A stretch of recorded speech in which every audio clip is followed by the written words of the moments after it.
honor to meet you. Thanks for coming on Dose of Leadership. I'm glad to be here.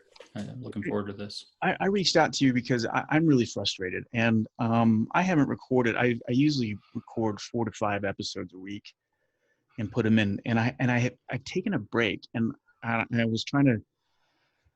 Something was gnawing at me, and I couldn't quite figure it out. And it has to do with the state of the world. Obviously, the world's upside down, and I came across your conversation on Joe Rogan's podcast. I'm like, man, I really enjoyed it. I mean, I listened to the whole. Almost 3 hours, I think, wasn't it? 3 hours? Yeah, it was 3 hours.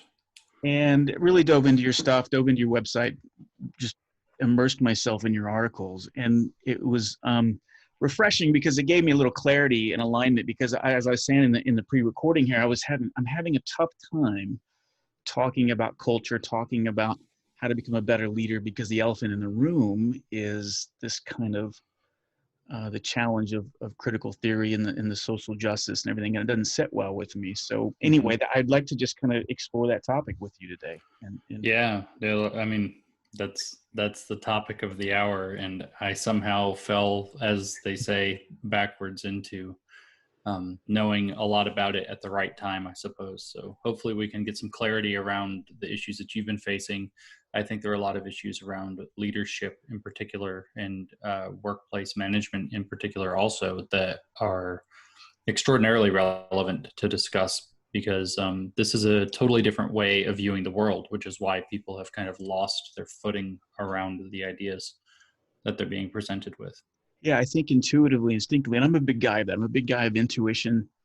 I'm a big guy of listening to that kind of gut feel, and kind of, I think evolution, we've got millions of years of evolution that we should listen to it more, and I don't think we do it enough. And I just intuitively, something doesn't sit right with me with the direction of, and this isn't a right left thing, I mean, because I consider myself liberal on some things and certainly conservative on some, but I don't even like the left right thing. I've kind of checked out politically. I've kind of checked out from watching the news. Mm-hmm. But something is just, stinks in Denmark or rotten in Denmark when it comes to this kind of social justice theory. That it's like a circular argument. I can't win, particularly being a white male. That's right. I can't win, and I don't know. So where do you want to go with this? Do you want to? We can start exactly there about why you can't win if you want. Yeah. This is actually a way of thinking about the world that is designed to where anybody who disagrees with it cannot win. And then your identity factors, as you noted white male, will then add fuel to that fire and make it even harder for certain people to win. So if we were 2 Indian women, we would be able to get away with a lot more in this conversation. In general, I mean, I feel like I can get away with whatever because I've read almost everything. Well, it's not possible. They've written thousands and thousands of books, but I've read a lot of their material and I'm very fluent and comfortable in it. But most people aren't, so they can't kind of back up where they're talking about things, and it becomes very difficult. So an example that I think I gave on Joe Rogan's podcast that I'll repeat here because it's a beautiful example of this idea of can't win is let's put you in the situation. Let's imagine that you are a shopkeeper. You own a shop. Maybe it's something where customer service is important. Maybe it's like a high-end clothing shop or something. It doesn't really matter what it is, but it's one of these shops where you imagine that, you're not going to stand at the register, wait for people to gather their stuff and then come to you. It's, hi, how can I help you? Right as people come through the door, and then you're guiding them through the shopping experience. So that's the scenario I want you to imagine you're in. And this is typical of this movement, which we should name. It's called critical race theory. It is a way of thinking about the world in terms of race. And this is typical of how critical race theory thinks, and I'll explain why after I kind of show you how screwed you are. And so let's imagine that in very rapid succession, before you have time to cross the room, 2 people enter your shop. One is white and one is black. You have no other information whatsoever. We could change black to Latino or whatever. It doesn't matter as long as you have 2 different races. But we'll say white and black because it's obviously the greatest extremes in the way that this theory has laid things out.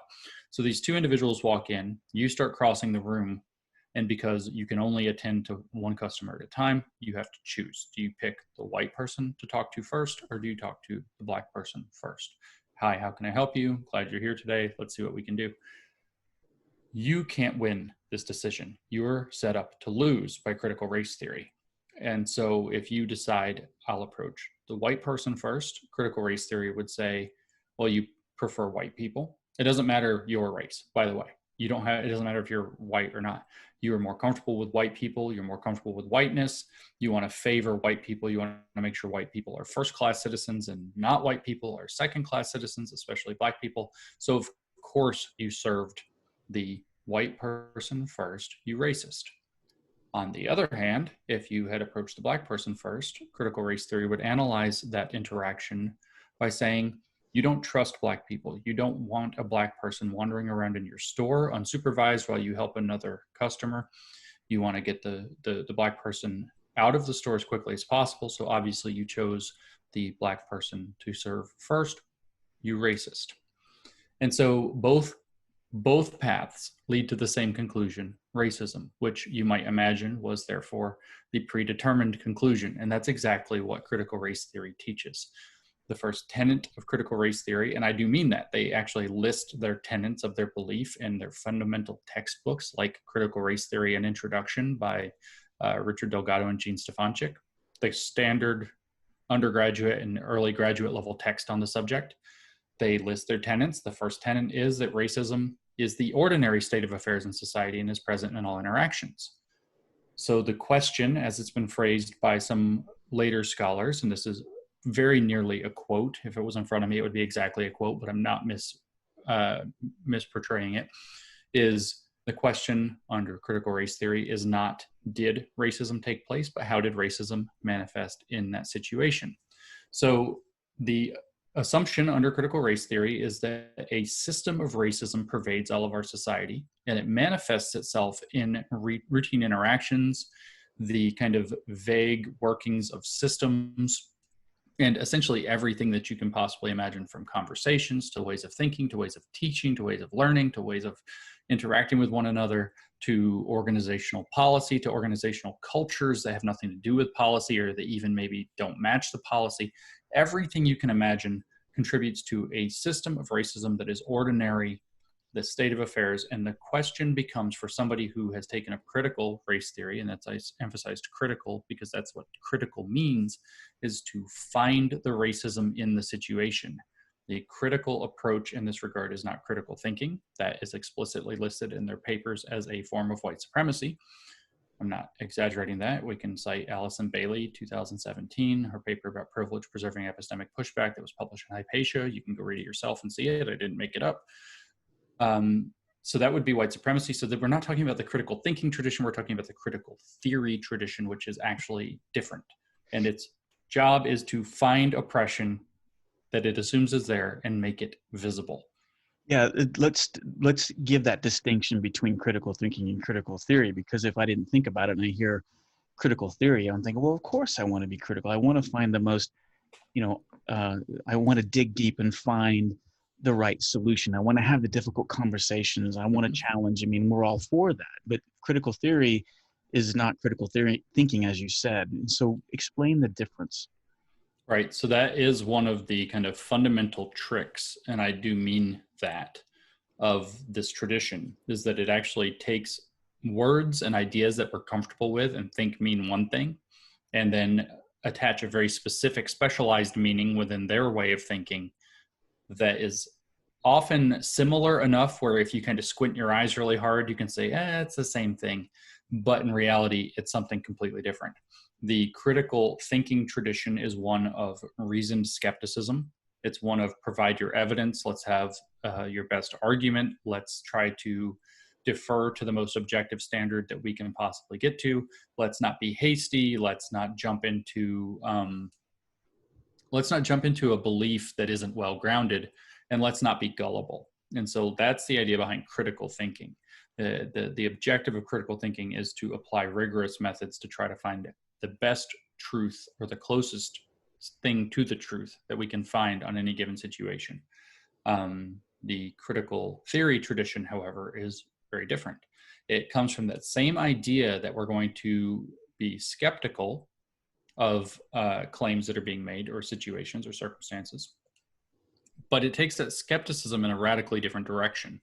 That skepticism is actually much better to be understood as a form of cynicism, because its intention is to find the ways that the thing under scrutiny fails to live up to a very particular moral vision and a set of ought Right. words, ought descriptions of how the world should be.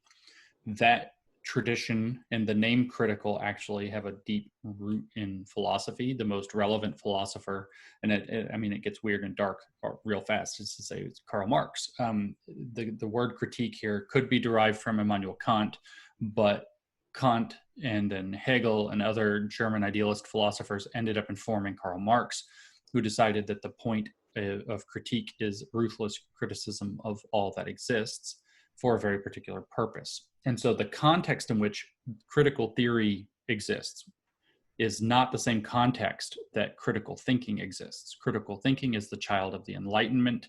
Mm-hmm. It is the producer of the scientific method as broadly construed as you can imagine, or a plumber testing his, maybe he's not a scientist, but a plumber testing his fits on his pipes is still doing something in the scientific realm. He's testing, he has a guess, he tests it, he checks it out. If it doesn't work, he tries something different.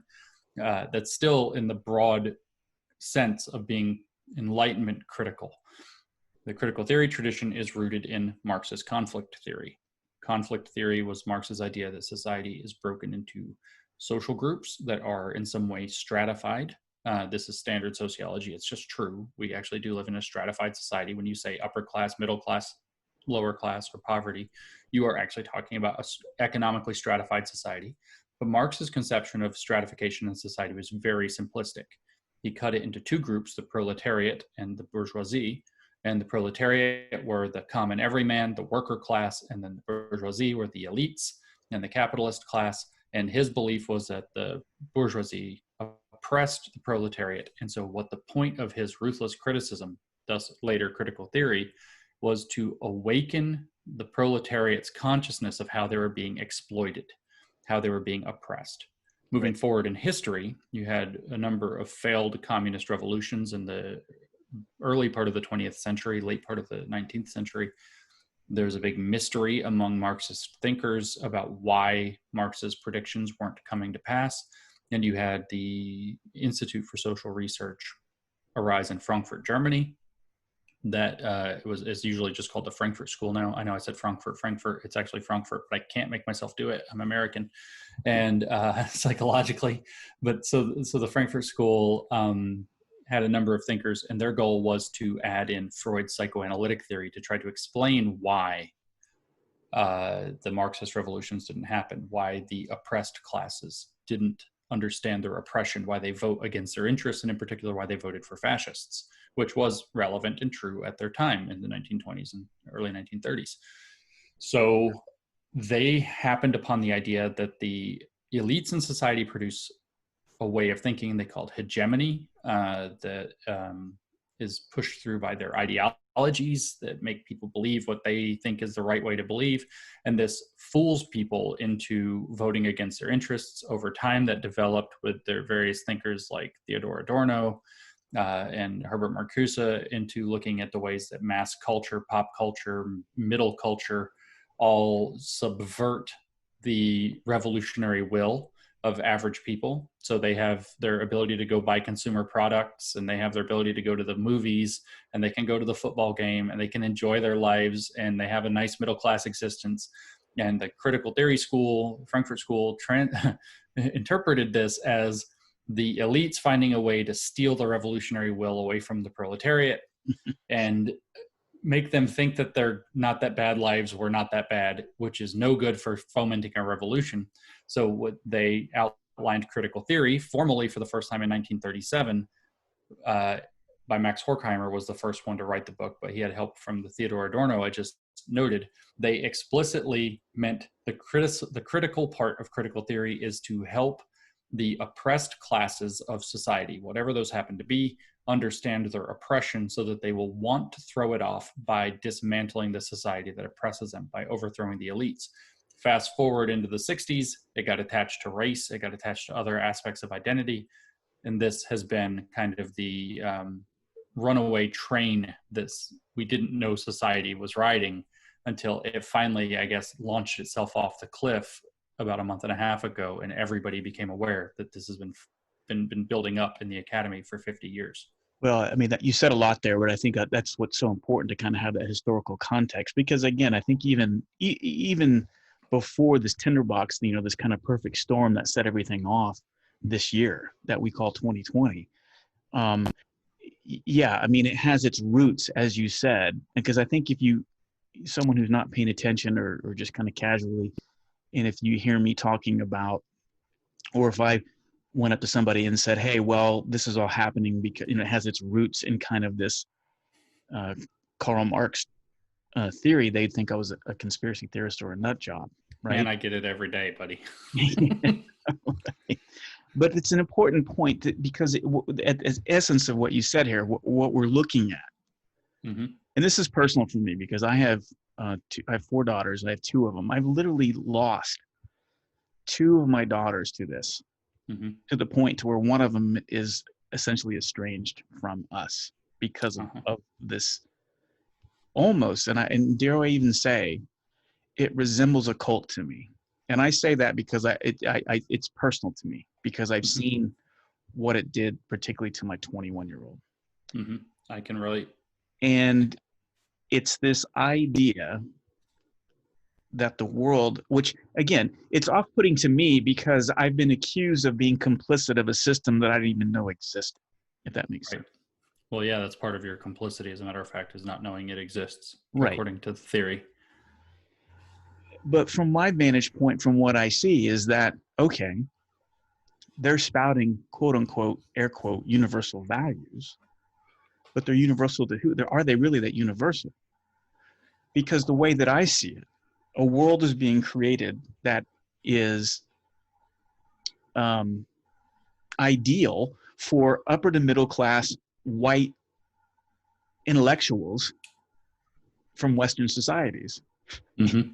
And that the oppressed that they claim to be so caring about are kind of along for the ride. Has that feeling, doesn't it? That they're a tool. So, right. I don't know.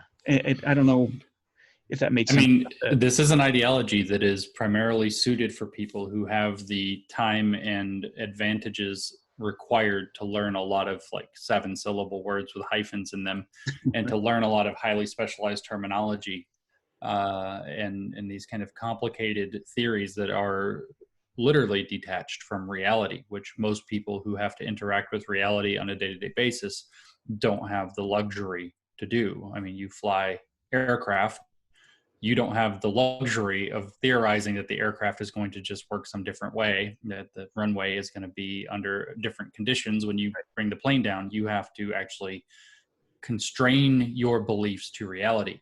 It's, again, very difficult to believe, but I want to give your listeners 3 words that struck me when I first hit them about 1.5 years ago as the kind of key point, in that those 3 words are: ideas have consequences. Mm-hmm.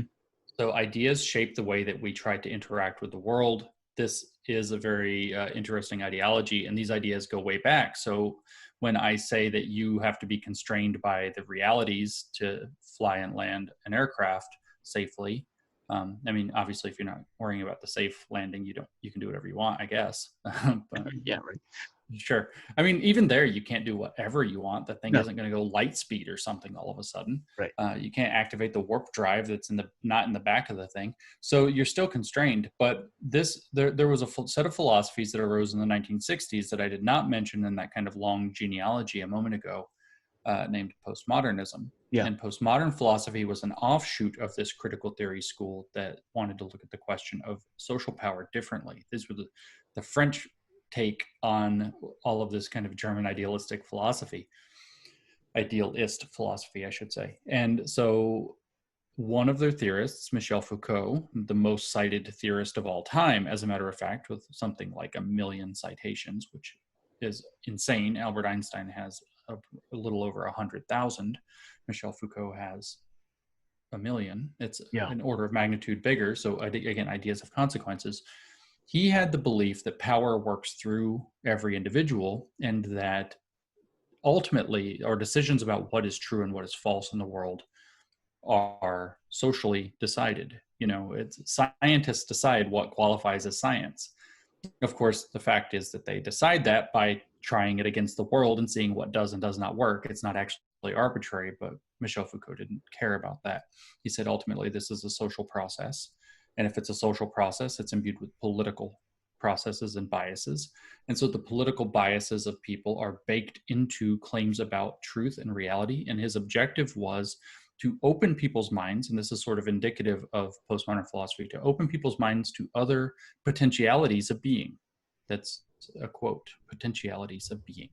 So again, normal people aren't saying potentialities of being. They just aren't. This is highly elite, specialized nonsense.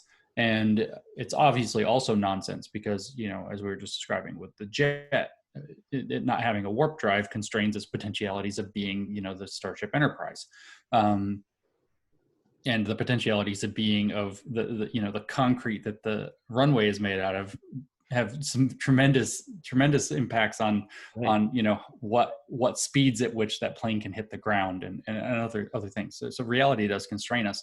But the postmodernists wanted to believe that these constraints are all ultimately politics. Foucault's point was that to talk about truth and falsity is to miss the point that there's politics baked into the system, which has now gone just completely off the rails. So now what you have is people who genuinely don't believe that truth and falsity are the most important thing, and where that has moved due to the drift of these ideas over time and the combination of the critical theory is how things make oppressed groups feel.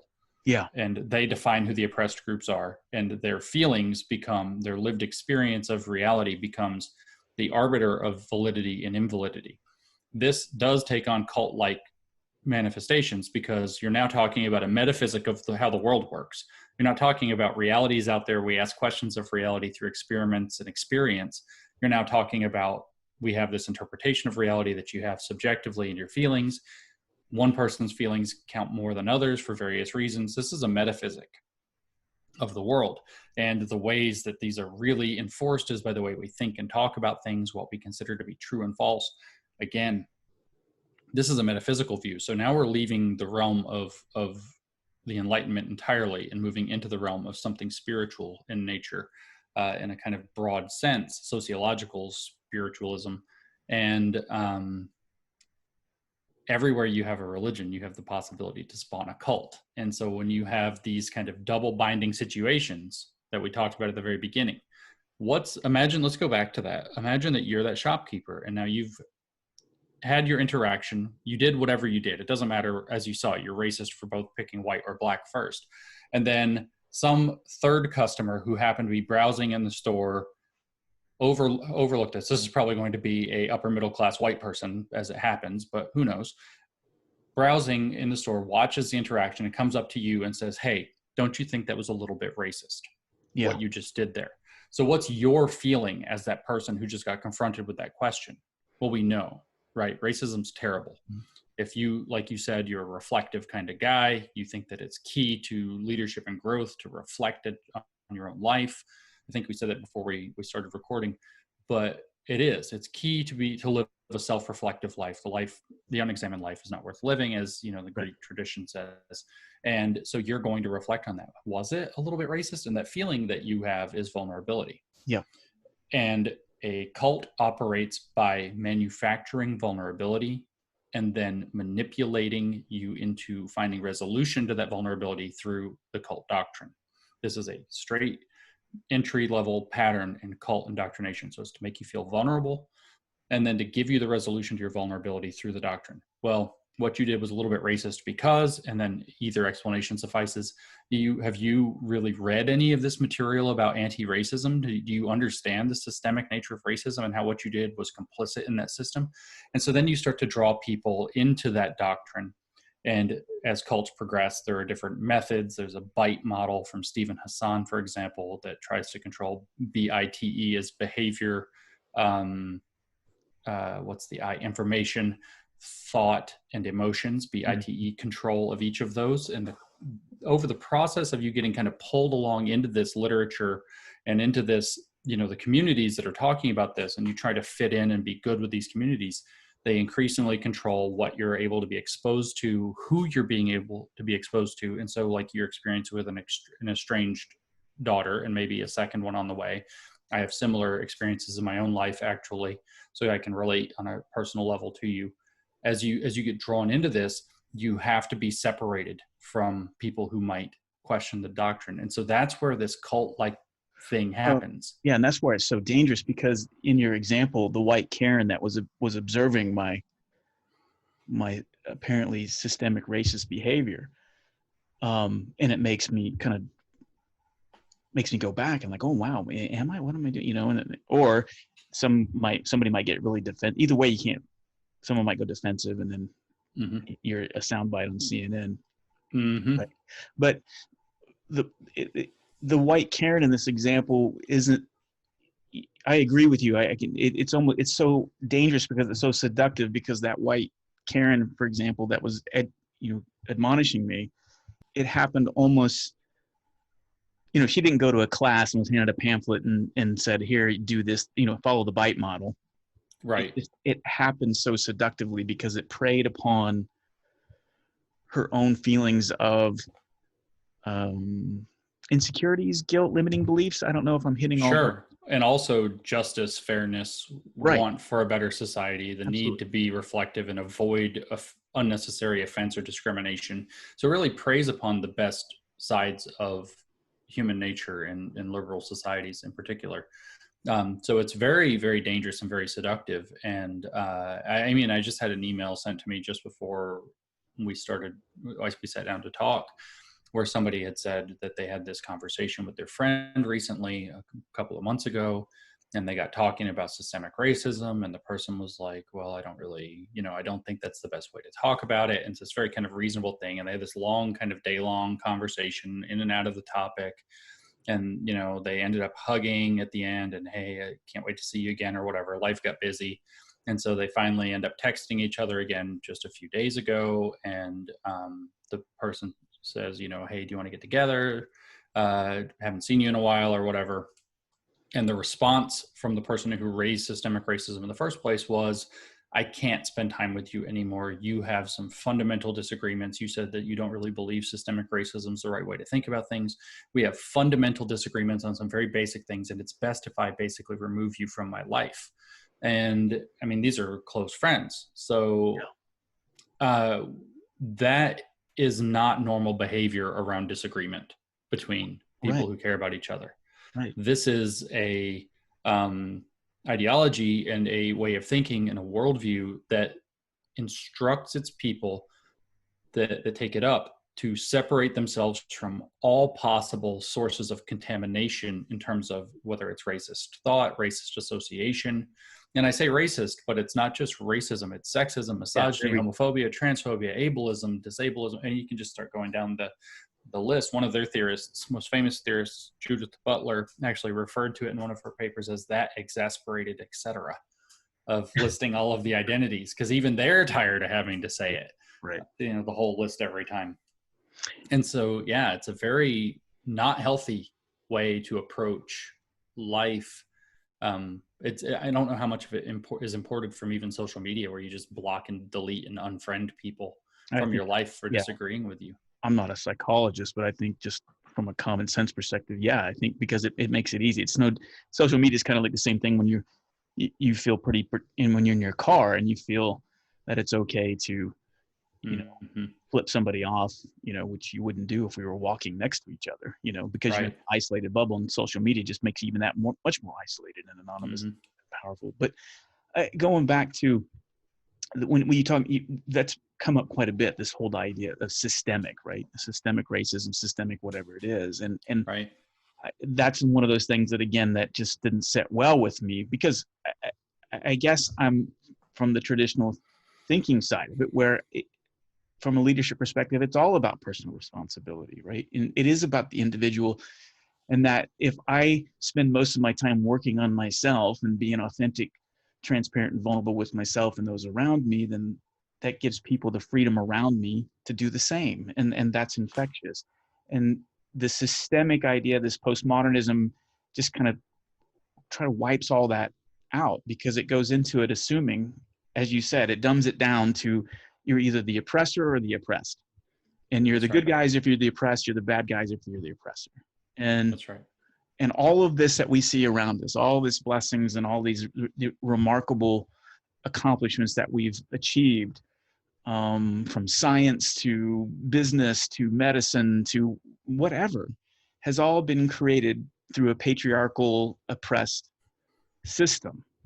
That's Right? right. Am I saying this right? Again, you're the You doctor. are actually. But That is correct. They view, for a variety of reasons, all of which are bad.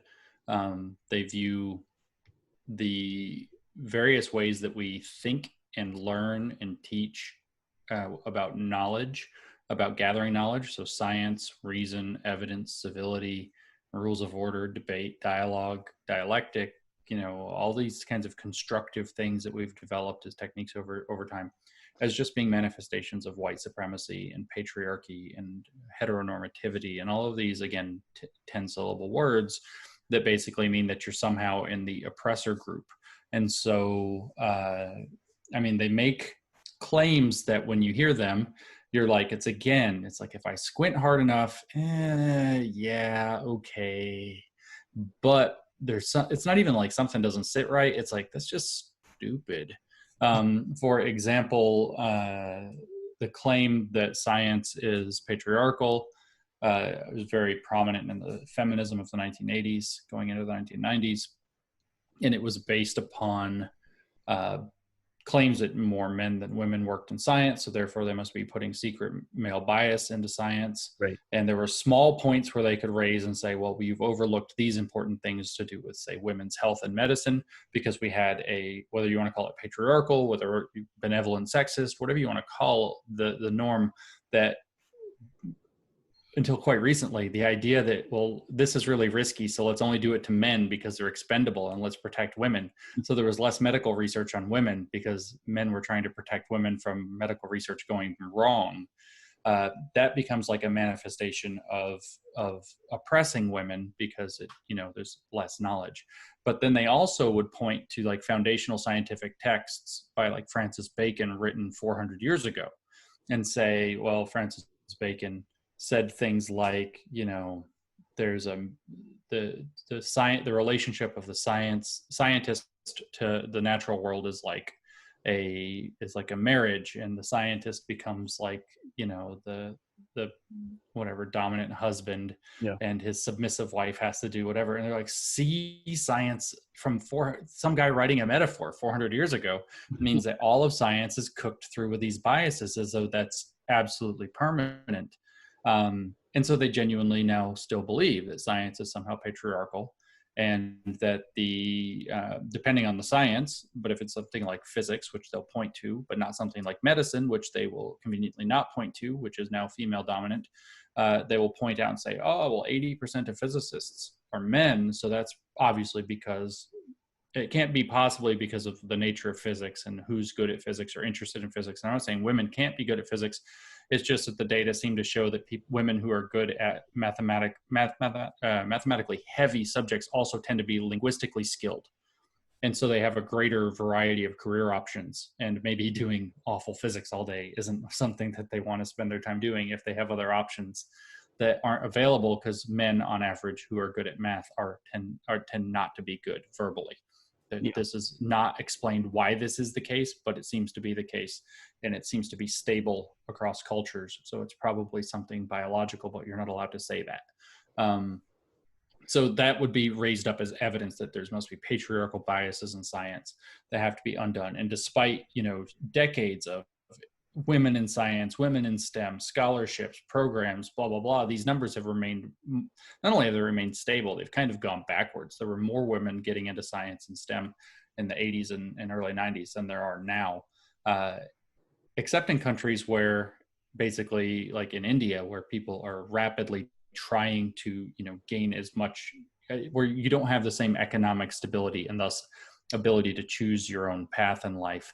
You have to choose the lucrative thing rather than the thing you love. You really want to do, right? But I think it's an idea that I got from this idea of systemic, that the systemic problems and the reason why it's so powerful and why it doesn't set well with me, because it asks the question, who benefits? It doesn't go to what's the intent, That's right? right. That's And right. and That's so exactly right. speak a little bit to that. What does that mean to you when you hear me say that?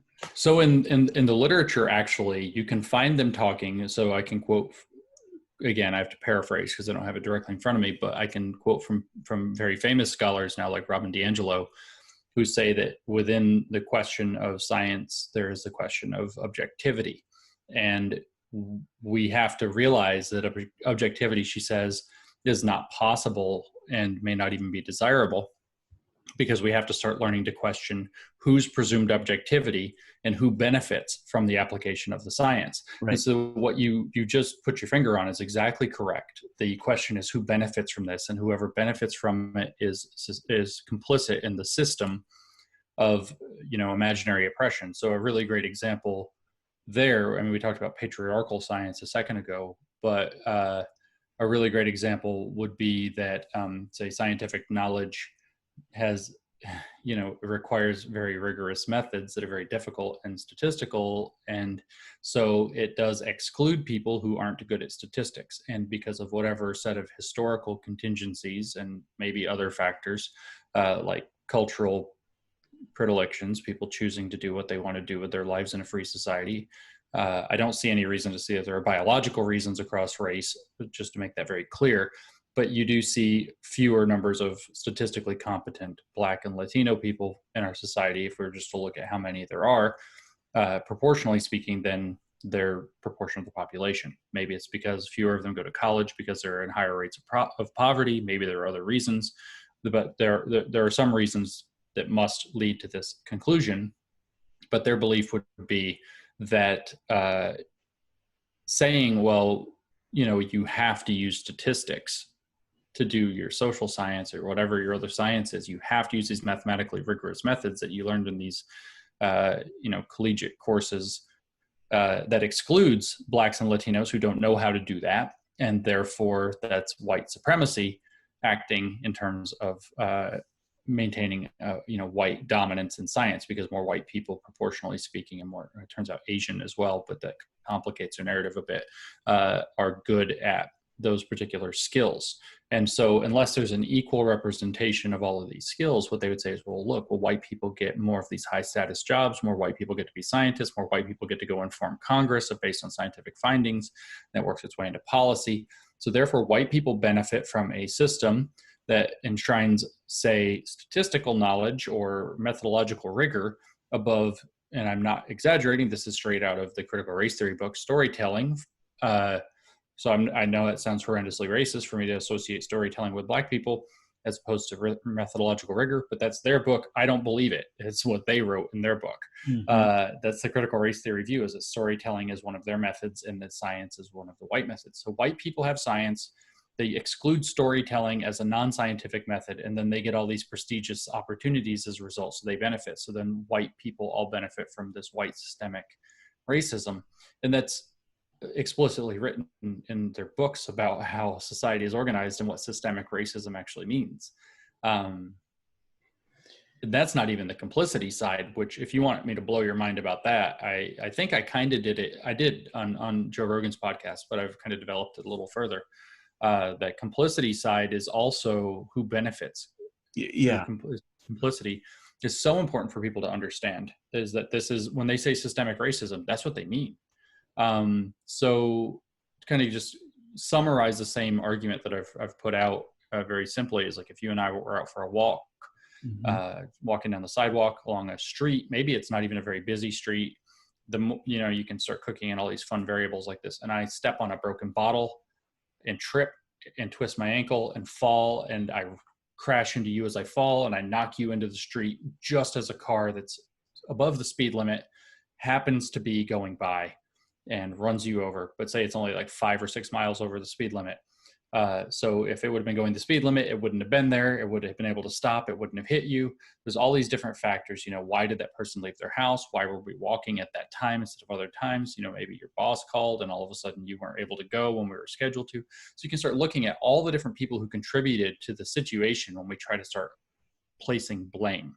So the systemic situation outlined specifically in the book Being White, Being Good by Barbara Applebaum, which is a landmark book in 2010 about it within the critical whiteness branch of critical race theory, would say that everybody who benefits from the culture that enabled that tragedy to happen technically is complicit in your death. So the As culture, where the traditional side would be like, hey, you know, it was an accident, no fault, right? yeah, right, exactly. Right. So the culture that everybody who benefits from a culture that drives cars is now complicit. Everybody who benefits from a culture where people go for walks and have exercise. So, you know, Nike is now, because they sell running shoes, even if neither of us were wearing Nikes, but they're complicit in the fitness culture. And so everybody who benefits from the idea of a fitness culture, they're complicit, because that's why we were out for our walk, to get some exercise, that we got brainwashed by the elites to believe we need exercise to have good lives. People who benefit from the fact that it's institutional, because in the very law, because there's typically police officers ignore people going 5 miles an hour over the speed limit. Right. It's not a big deal. So now the police, the institution itself, by having this blind eye policy that people benefit from because they can leave their house later and still get to places on time by breaking the law, technically, they're complicit in your death. And you can just start going down the list. And basically what you figure out is everybody's complicit. The alcohol company that was made the alcohol that the guy was drinking out of the bottle and threw out of his window and broke on the sidewalk, they're complicit. Yeah. Well, not just that, but everybody who ends up drinking and enjoying themselves because they had some drinks, they're complicit, because who's the alcohol company selling their product to? The entire capitalist society that generates the demand for alcohol is actually complicit as well. So everybody's complicit in your death. See, and that highlights the danger that gave me the clarity, because it distributes, and there's no end to it. I mean, we could go in infinitum on that, you know. Mm-hmm. And so who bears the responsibility for this accident? And so the systemic side, or the postmodern theory, would say, well, this whole system's broke. See how screwed up the system is?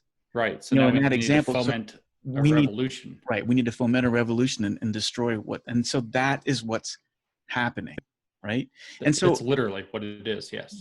Why is it so attractive to, say, my 21-year-old daughter, who is gay, and I'm saying that because I fought the labor war. I fight the labor wars. You know, I mean, I can't even have a normal conversation because everything is so much about identity. Mm-hmm. It's like the identity takes more importance over the individual. That's what I've noticed in my daughters. And that's the big problem that I've always had with all of this, is because where's the individual responsibility? And what you just laid out with the systemic kind of definition in postmodernism is it dilutes the responsibility, right? That's the danger, or that's one of the dangers, right? So there's a term that has some legitimacy to it. You're going to laugh when you hear the term, or kind of be exasperated, but the term is responsibilizing, to responsibilize somebody, but there's a legitimate use for this. So I'll give you the legitimate use to introduce you to the concept of responsibilization. So let's say that we live in a country where there are good water standards. And so the government takes it upon itself to make sure that there's no lead in the water, that the water's not poisonous, that it's not going to come out of the tap like in Flint, Michigan, and catch on fire, that it's not poisonous. And then all of a sudden that breaks down, and then somebody comes along, to say the state, in fact, representatives of the states come along and say, well, you need to buy a water filter. You need to make sure your own water is clean. You need to do your own water testing and make sure. When there's a reasonable argument that something would be provided by society or the state or whatever it happens to be, and then you push that onto the individual, that is called responsibilizing them for that. Sometimes that's reasonable. Sometimes that's unreasonable. I think that people having to do their own water testing and purity would be a fairly unreasonable responsibilizing request. However, taking some reasonable precautions about how you handle your car, for example, whether do we need to have really strict vehicle inspections, or can we be more loose about it? Maybe it doesn't need to be as big of a deal. So there's reasonable forms and unreasonable forms. The debate over seatbelts would fall under this category in some sense. Libertarians often are against the required use of seatbelts. or motorcycle helmets. So you can responsibilize somebody legitimately or illegitimately. And this theory actually believes, because it sees things in terms of identity groups entirely, there is no individual. Every individual is a mascot for their mix of unique identity groups to which they belong under this line of thinking, which gives them, why is it attractive? It gives them a team to be on. It gives them a tribe to belong to that satisfies something where they get to be intrinsically special. So they don't have to work for being special. They just are, which is an easy way, especially when you're young, to find value when you haven't accomplished anything much in life yet. It's hard to accomplish meaningful things. So they would see it as telling anybody to take personal responsibility as responsibilizing them if they belong to any so-called protected class or oppressed group. So your daughter, you mentioned, is gay. She would say, I can't take responsibility for that because of the way gay people are treated in society. And now she has like a, it's not my fault story that she can lean on. And I'm not, casting any moral shade on your daughter, but just to use her as kind of an example. And I don't know if she thinks that way, but some people certainly do. And you are responsibilizing me for something I couldn't take responsibility for. Yeah. You see this actually, a good example of that, of the question in a legitimate argument is where you start talking about how accessible voting locations should be. Say, for the election in November, should you have a lot of them so that people who don't have easy access to drive are able to walk or catch buses? Do we need to have something that lets people catch a bus to go vote? Or is it their own responsibility you have to place their own, put the responsibility on them to get themselves to the polling location? And so that's a real question of responsibilization. But then when you start thinking of the systemic identity group thing, the idea is that society should be perfectly fair to all identity groups. There should be no bigotry whatsoever. So the expectation that, whether reasonable or unreasonable, that any person in a protected class take responsibility for their own life is offensive because it responsibilizes them in an unfair way. Obviously, this is going to be attractive to anybody who can either outsource their own sense of responsibility because they don't want to take responsibility for their life because it's hard, or B, who can do that by proxy for somebody else, who can say, well, I have a privileged life, but think about how terrible, imaginary, say, Black person has it. And you can't ask them to do that. You can't ask extra of them. And I don't think it's a coincidence that this came out of a very kind of mothering energy, and that it's so wrapped up in feminism in terms of how it came to fore in society, because that urge to care about the person who needs extra help, again, skews slightly female for whatever set of reasons, which theory says is because men are terrible and are taught the wrong way to be men, but that's probably not real. So I don't know for sure why it's so seductive. I am not the kind of person who's comfortable not taking responsibility for my own life. And in fact, I probably create unnecessary difficulty in my own life because there are things I probably don't have to take responsibility for that I do anyway. But that's just kind of who I am and how I guess I was raised to be. And this is a kind of carte blanche ideology for people who don't want to do that.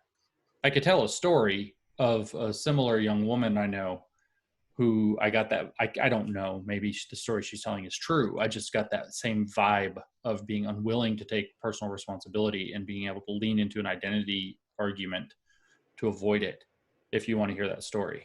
Yeah, I do want to hear it. I would say, though, when I was thinking about my daughter and some of the conversations that I would have around this, is that I don't think personally she sees that she's not taking responsibility. I guess I would just see from some of the actions, and again, kind of educating people about the kind of the danger of the systemic philosophy, or at least the definition under a postmodern philosophy, is dangerous because, again, it dumbs down the responsibility, or at least it dilutes it.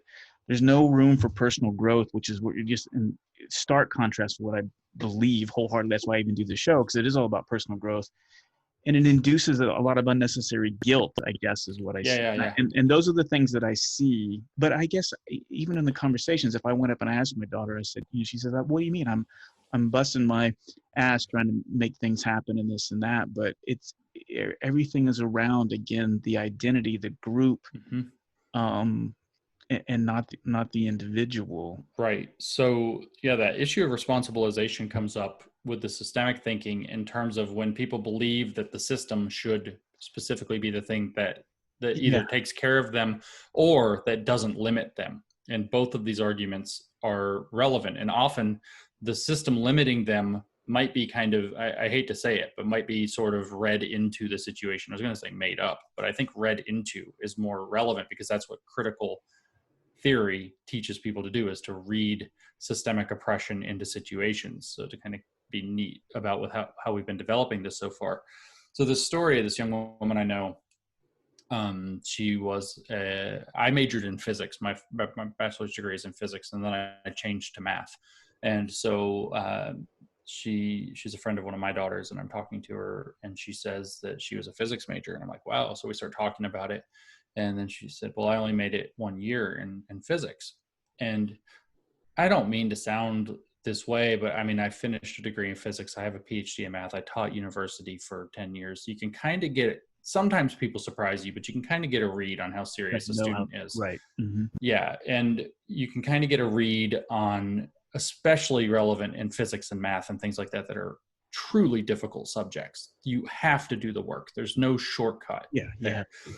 And so she said, well, I only made it 1 year as a physics major because the department was so intrinsically sexist. They just hated women so much that I, had to quit that department. And then I said, oh, well, what happened after that? She said, well, I switched and I majored in computer science. And I was like, so you're learning to code or whatever, coding, super valuable, blah, blah, blah. Trying to have a regular conversation with this girl. And then she's like, well, I had to quit that too because that department was also super sexist, and it just wasn't giving good grades to girls. It just didn't want girls in the culture, so it wasn't good for women. And so I had to quit computer science too. And now, I don't know what she's doing now. I think she almost dropped out of school, or she's thinking about going back or taking a gap year or something. And I mean, I majored in physics. You can say whatever you want about my white male privilege. I can tell you that it is a soul-crushing subject to study unless you are an absolute intellectual freak. Yeah. You have to work hard unless you are one in like 10 million. It is a hard subject to study. And I studied all the time. And then I switched to math, and it is a hard subject to study. And I took a little bit of computer science. I did not major in it, so I can't speak directly about it, but it was also a, very hard subject. And so there's a lot of what I have noticed with these kind of identity studies approaches that look at the systemic mindset and looking for putting the responsibility on the system. I've noticed there's a lot of a theme that's kind of thing happens to everybody. My identity had it unfair. Physics is hard, women most affected. Right. And it's almost unavoidable that you can see this sort of unwillingness to confront. I don't want to say that this young woman is stupid. I don't think she is.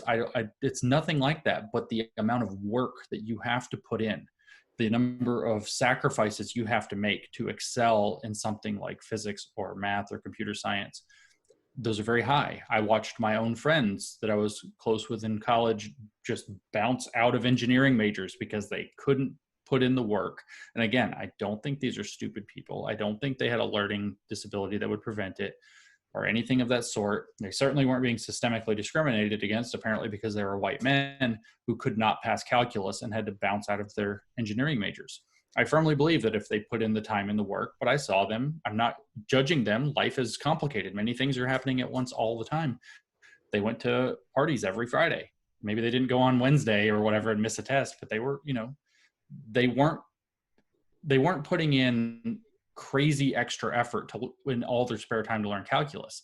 You can say, well, they shouldn't have to because some people are naturally good at it, but that's just too bad. You have to live the life that you were given. It's and I guess that's where you and I completely understand, and I got a couple stories too that kind of support your point. But I mean, it goes back to the point that I think accepting responsibility for complicated and difficult circumstances is what it's all about. And okay, so let's say the physics department is sexist. Is it let's not even go to is it or isn't. I mean, what are you going to do about it? Are you going to, what better way to kind of prove that it's not than just to buckle down and bust through it? Now, that may be oversimplifying it, but I mean, my last tour in the Marine Corps, I did a joint tour with the Air Force as an instructor. So I was teaching people at the primary flight training at the very beginning of it, right? Mm-hmm. And again, you can argue there's no doubt about it. It is a male-dominated aspect of the military. I mean, historically, because they didn't let women do it for a long time, and then they started to. But even then, I've had to deal with that over the last 30 years and seeing as like, well, there would, women are being held back because of this. And I can tell you wholeheartedly that my best student that I ever had, bar none, in my whole time of instructing and flying, and I've been flying since 1993, and by far the best student I ever had was a female student, and she knocked it out of the park. And what I think her difference was, and I try to explain this to my daughters, is not once did she complain about the unfair advantage or being kind of it is what it is. She was she was a minority for sure. Mm-hmm. But she buckled down and she did what she was supposed to do, Mm-hmm. and she knocked it out of the park. And she had That's an right. ability of it too. And she even went on and went into when she selected, she got jet. She graduated at the top of the class. And she said, "What do you think I should do? I want to go fly F-15s." And I'm like, "Okay." I said, "I'm never going to be a dream crusher." I said, "Just be, understand what you're going to be faced with when you go into this male-dominated, testosterone-fueled kind of goofy culture. That's why I said I didn't go fighters, because I didn't want to be around a bunch of guys who were talking. I said, but if that's what you want to do, don't ever have a chip on your shoulder and just go let your flying speak for itself." And she did that, and she excelled in Excellent. that community. And so again, it wasn't easy. And I'm not saying there weren't guys along the way who thought, what the hell, why is it, this woman's ruining our party. Right. There were jerks like that. Sure. But she excelled because she said, whatever, I'm just going to go do. You see what I'm saying? And I've worked with some great leaders in corporate America too. And some of the best leaders I've worked for were women. And some of the worst ones that I've had were women. And the ones that were worse was because they had chips on their shoulder and they were trying to overcompensate for what they perceived as an oppressor-oppressed society. And the ones that succeeded were just like, hey, this is competitive and I'm gonna kick ass. I don't. Yeah. No, I hear you. And you speak to the point where you even said, that there's going to be jerks in that situation. Well, if I do a close reading of your use of language, generally speaking, that's how we view people who are jerks. We consider them to be jerks. We don't have a systemic society that is like, yeah, sexist, yay, racist. Nobody thinks that way anymore. Exactly. That was true decades ago. Nobody thinks that way anymore. Or when they do, they're not held in esteem. That's right. There's certainly outliers that are like, that guy's a fool, right? Yeah, and usually you have people stepping in, doing exactly the thing that this theory says people should be doing, but in a way that works rather than in some psychotic way that just kind of gets people to wallow in their failure. I'll point out to you by way of telling stories that in my physics department there was one woman in when I was majoring in physics, and out of all of us, and when we started there was one woman, and when we graduated there were 0 women, and it's very interesting. This young woman was the top of our class in every single physics class we had. She made perfect scores, which is almost impossible on the majority of her physics exams, through even very difficult classes like electricity and magnetism and classical mechanics, quantum mechanics. And we got to the middle of our senior year, and at that point, nearly the entire class, 80% of us had been weeded out, did not make it to the senior year. But the one woman did, with the highest grades of all of us. And so there were very few of us left in any of the senior level classes, and she's making 100, 100, 100. All of us are like struggling. I'm making like 75. I'm like struggling, and all the other guys are struggling, and she's like 100, 100. She studied all the time. Then all of a sudden, literally near the end of our last semester before we graduated, she just kind of stopped coming to class, and then she got a 40 on her next test. And then she just didn't show up for the next test. And then she officially dropped out of the major a month before graduating. So that's why she didn't graduate, because she had fallen in love with French and decided that she loved French more than physics and wanted to major in French, and literally just dropped out of school to start over in the fall in a new major. And so, was that sexism that kept her out? No, she had the highest grades. We all thought she was cool. We all hung out with her like everybody else. The department, certainly in no respect that I'm aware of, was overwhelmingly male dominant, but I saw nothing like sexism. And this was in the 90s. So, times have even progressed since then. And yet she ended up making a choice to not finish. And so we ended up having yet another all male class of physics graduates. And I don't know how many stories are like this, but I do know how often that a story like this would get chalked up to there must be the systemic thinking is, well, there must have been something systemic that caused her to feel sexism, drove her to the brink. And I know that because I hear it from field after field after field after field. Social work in particular is very strong with this, that when they go and they meet with a patient or a client, that they are to ask them the relevance of systemic oppression, and then instruct them if they say, well, it's not really relevant to my story, to instruct them, no, it really is. Let me tell you where it is and how it operates. And so I get concerned about the critical theory because it's an attempt to teach people to think that way rather than to rise above it. Yeah. And all these stories are just stories, but you're talking about a leadership model that led to a very successful female candidate going into one of the most competitive and testosterone fueled branches of air service and excelling. And now we're comparing it against a leadership model that says, well, if you think physics is hard, probably the department's sexist and it wasn't your fault. Yeah. And one of these does not lead to excellence. This is why I often say that I'm not racist enough to believe in critical race theory, because I can't think that it's possible that science is a white thing that only white people are really meant to excel at, and that black people are better off telling stories. I can't think that way. This is it's offensive to everything that I can imagine. I agree, but that's the challenge. Is like you can't even, and that's what's scary to me about it, because, well, you're going to get shut down. You probably already have. It's like, well, it's easy for you to say, Mr. Middle-aged white guy, right? But yeah. But the danger to me, it drives me crazy, is it not only drives me crazy, but it actually is, it's disconcerting to me, because I don't know where this ends, and I don't think it ends pretty soon. But just the fact that I can't even have a normal conversation with you or anybody who disagrees with me, because I'll sit there and tell you all day long, yeah, I agree, I acknowledge and affirm that racism is a problem in society. It has been, and that we are kind of living through the sins of, which isn't that long ago in the grand scheme of time, of slavery and Jim Crow. I mean, this is just a generation ago, and I had grandparents that, or not grandparents, but I had relatives that it was, and I even had friends, parents who, regularly use the N-word and this and that. I mean, so I know it's real and affirm it, but my gosh, it needs to be addressed. But I deny the fact that the way to address these real problems that need to be talked about and need to be approached in a very authentic and courageous way, that the way to do that is through this postmodern critical theory garbage. I think if anything, it makes it worse. I think that's right.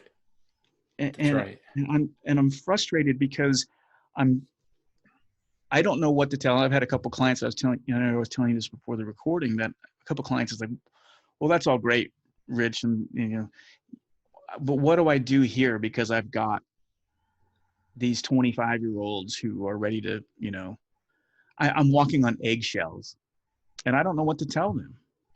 I don't know what to tell them. Yeah, it's the hard part. Is if you end up with enough of them, you get mobbed, right? So you could be the most compassionate and reasonable person who disagrees with 10 people, in a group of say 12 or 13 total, and you end up looking like the one jerk because of the degrees of social pressure that they can exert in the moment. It's very difficult to convince people in settings that are not more one-on-one, especially in this age now where everybody's afraid that somebody's going to go report them on social media and, you know, end up subjecting them to shame mobs.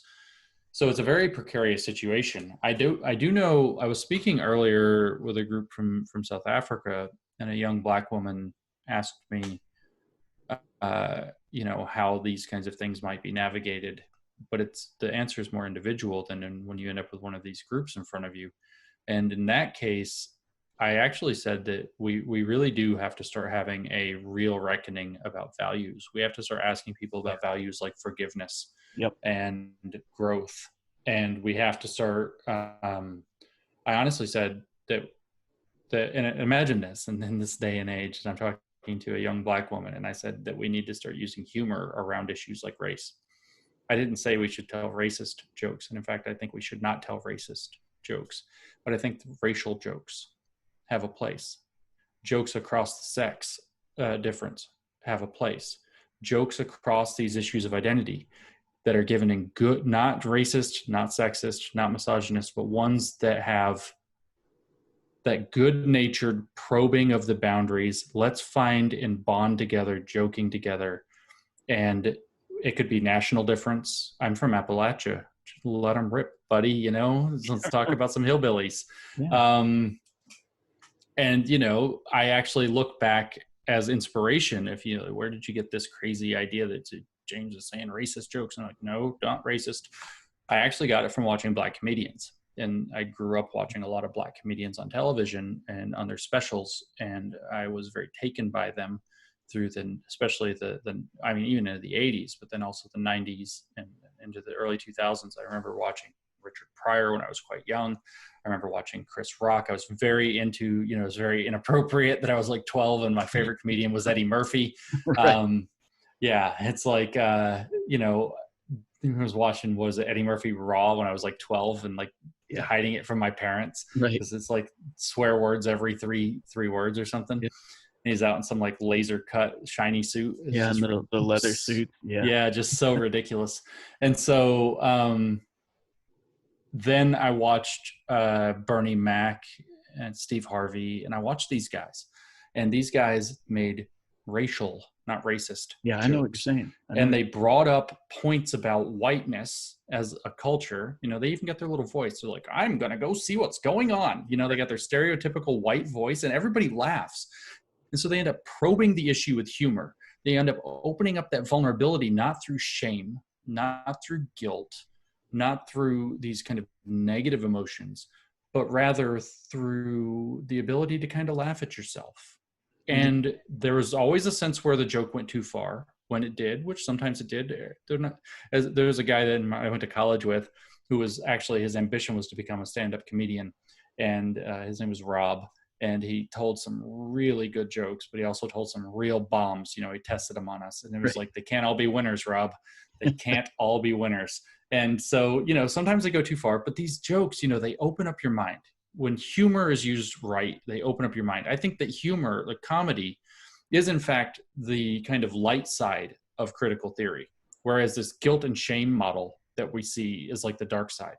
The idea is to get you to examine assumptions you don't realize you have, or to get you to examine biases that you didn't know were present, or to get you to look at culture in a new way that opens your mind. And humor, comedy, has been very effective at that. And it also softens the edges. You know, I have friends, we have differences. I'm friends with women, I'm friends with Black people. I know you're not allowed to be friends with Black people anymore, but I am. And that difference is there. I actually watched a video earlier on Twitter. I saw it, and I wish I could remember the author's name because she's just put out a book. But she says that it's about reducing offense taking. Don't be offended is the general thrust. And she says diversity means people are going to say offensive things. And so you have to cultivate resilience, and you also have to find ways to find forgiveness and so on. But I also think there needs to be probing that with humor. I think it's very important. So, you know, we joke back and forth around little racial type joke issues across these, and it creates a friendship. It also lets me put forth the matter of difference in a way with my friend where if I step too far, he knows I didn't mean anything by it. And if he steps too far, I know he didn't mean anything by it. And we're just trying to cut a joke, and that one fell flat. And now there's space to have, hey, that one fell flat, and here's the sensitive, wire that you hit. And here's why that one falls flat. I see where the joke was going, and here's why that one's not funny, but here's why other ones are funny. Here's the funny way to say that. And it diffuses that tension. It diffuses that guilt and shame are the wrong way to navigate across identity. Nothing good can come out of guilt and shame. And I agree with you 100%. I mean, it's so funny you brought that up, because I was just thinking literally about that last week. And, that comedians really are, I think in this day and age, they really are the courageous, the last bastion, the arbiters of truth. And, and you're thinking about it, and you're right. And you look at, I think Dave Chappelle is probably the most brilliant. Dave Chappelle, yeah. He's probably the most brilliant truth teller, I think, out there today. He's brilliant. He's excellent. Absolutely excellent. I grew up watching his show too. I forgot to name him. Yeah, but you're absolutely right. I mean, I think that, and there is a subset, and I know Rogan's big on that too, and that's why I like Joe. You don't even know he's a comedian sometimes, right? But I mean, he hits it. It needs to be said and done. And I think that's, if there's any kind of, that gives me any sense of hope, is that kind of community, or that small subset of society, and it's very small and elite, right? The good ones, right? How many great comedians are there? What? It's hard. It's a hard craft. Yeah. And of those, let's say there are 1,000, maybe there's more, but it's probably less than that. Like ones that you would watch, like you would sit down and watch, is probably like 20. Yeah. I mean, think about that. But I mean, they have tremendous power and responsibility. And I agree with you 100%, because, and I think back to those times when I first went into the Marine Corps, my first Marine Corps squadron of flying. And I remember I was getting ready to go in, and I said, and I asked for advice. I said, what's your big advice as I hit, I've got my wings, I'm going into the fleet. And invariably I had people say, learn to laugh at yourself and have a thick skin. That's right. And the people that succeeded, I mean, it was brutal. I mean, absolutely brutal. You talk about offensive. I mean, things that you could not believe were uttered by human beings to another person. Sure. But when you went through that gauntlet and you came out on the other side, there was an appreciation and a brotherhood, sisterhood, you know what I mean? Or a fraternity. I know maybe those are words that aren't going to sit well with a lot of people, but you get my point. Of course, but it makes sense. There was a thing, and this sounds crazy, but there was an element of bonding love underneath that. That's right. That's definitely a key component that is lost, where everything's on eggshells, where you're constantly afraid that everybody's going to get reported for something, or it breeds mediocrity and stagnation, right? It does, right? I mean, even on the personal level, though, like you, actually, one of my daughters is gay, and so she's bisexual, actually. So we she would come out of her bedroom and see my wife and I like sitting together, cuddling or whatever on the couch, and she'd say gay. And then, it got to where now, anytime she tells a mushy story, I'm like, gay, and then we're laughing back and forth. And so it's like any tension that might've been around the issue, the signal that gets sent is, I don't think that that's such a serious issue that we have to worry about it with each other. Right. And that's a powerful signal. There's a lot of bonding in that signal. And then it becomes this, whether it's inside or broader, you're not allowed to call something gay. I mean, that's the point of the joke, is there's an irony that you're not allowed to call something gay in a derogatory sense. So now it's got this fake derogatory sense, and you say it back and forth with a gay person, and all of a sudden it's hilarious. And that diffuses the tension around the fact that there's now a taboo or a delicate issue, without turning it into something like you're just going to go sling the slur in every direction. And this is the kind of thing that really, A, needs to be kind of brought back into the situation, and B, tears the critical monster apart, because it can't stand. The one thing it can't do is laugh at itself. It has the thinnest skin and has no sense of humor. Yeah, and I can tell you from personally testing, and and again, and with my daughter and her being gay, I mean, she's 21. I mean, she's 13. She told us, and we're like, okay, and it was no big deal, but Yeah. every conversation and the more that she got in, particularly when she went away, she went to college on the West Coast in Laguna Beach, and man, and it's the community, it's the online community and the surrounding. And if you read the Twitter feeds and all of this it's textbook what the postmodernist and the critical theory. And it's like, and the more she got in, and and I don't say this lightly, but indoctrinated. I mean, I see the change. Yeah, same. I can't even have a conversation. And that's because you went totally wrong. You see, you were accepting, which means you didn't care enough to flip out. Yeah. I mean, that actually happened at my house. That's what we got accused of. You're like, I'm gay. I'm like, okay, cool. Yeah. You want to go check out chicks? And they're like, what do you want to do? And then it was like, my parents didn't even get mad. They don't care. And it's like, yeah, it's like great mentality there. Well, and so yeah, but with this indoctrination level, it's like they go off, and it's not even that they go off to college because it's on their social media. It's more the social media than it was. It's like they operate in the social milieu where that's where status is. I talked to this guy, again, Southern California. So you mentioned Laguna Beach. We're talking, Orange County, in fact, with this kid.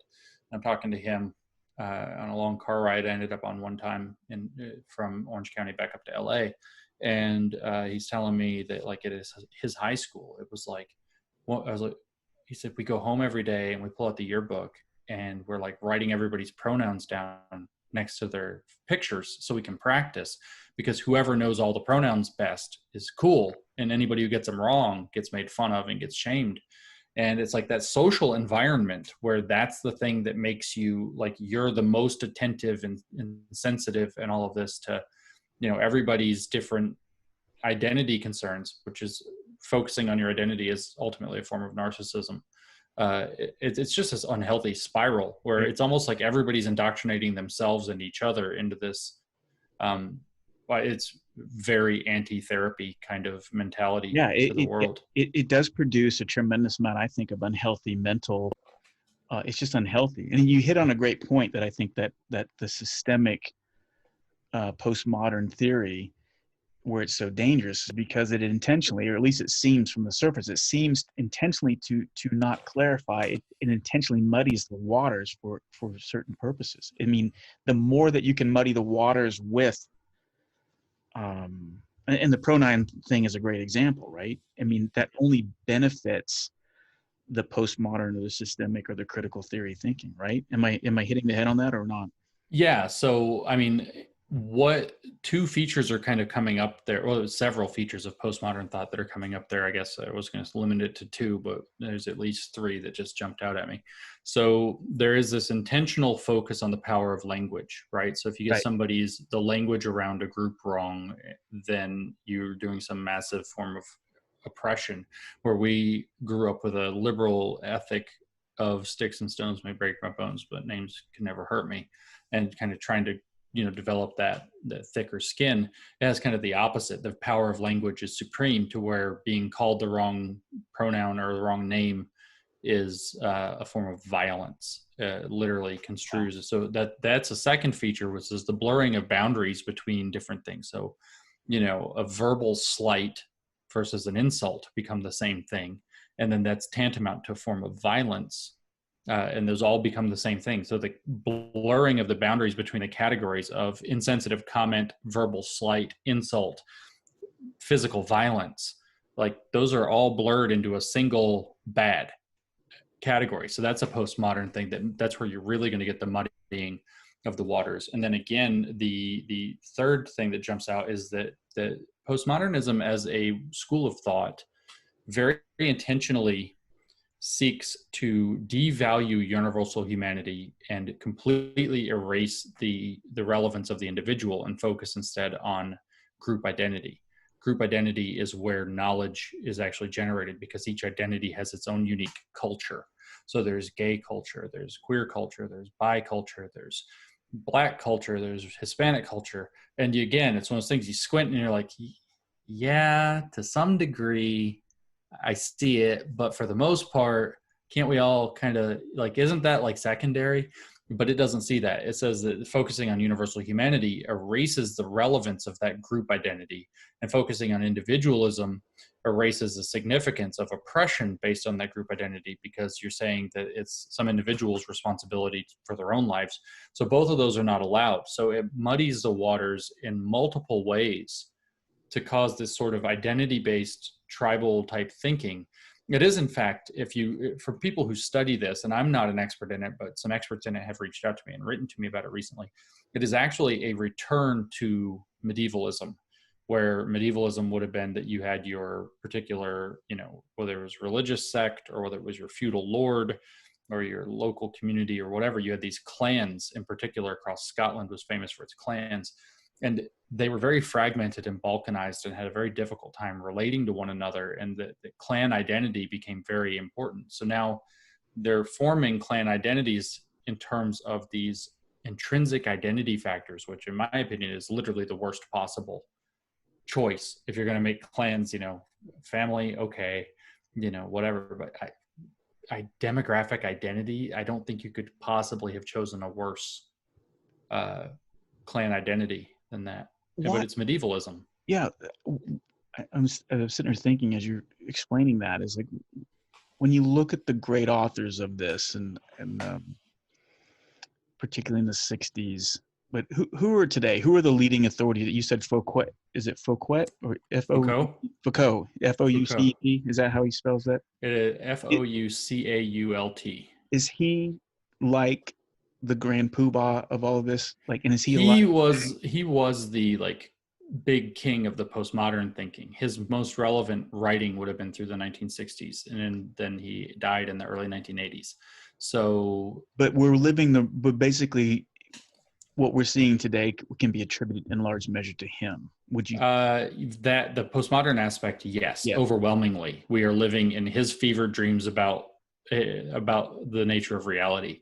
As far as the critical find fault in everything, we could pin primarily the blame on a very radical writer who most people don't recognize his name, Herbert Marcuse, who left Germany during World War II and became significant at Columbia University. He wrote a very famous essay in 1965 called Repressive Tolerance. And repressive tolerance explains that we live in an emergency state where fascism could arise at any moment. This is just the state of the world from now on. So any idea or ideology like racism, sexism, and so on that might lead to fascism is fascism and has to be viciously met with intolerance. So this burning intolerance of disagreement actually is mostly attributed to Herbert Marcuse, whose thought bled into through various very radical activists that he inspired in the 1960s. So we're living in his fever dreams too. And so what do you think is like, why and I know you're not a psychologist, neither am I, but why so passionate about that? And what is the end game for them? And why do they think that this was the answer? I mean, because traditionalism or even the Enlightenment period seems to have, I don't know, maybe that's not a fair assessment either, because what's the attraction?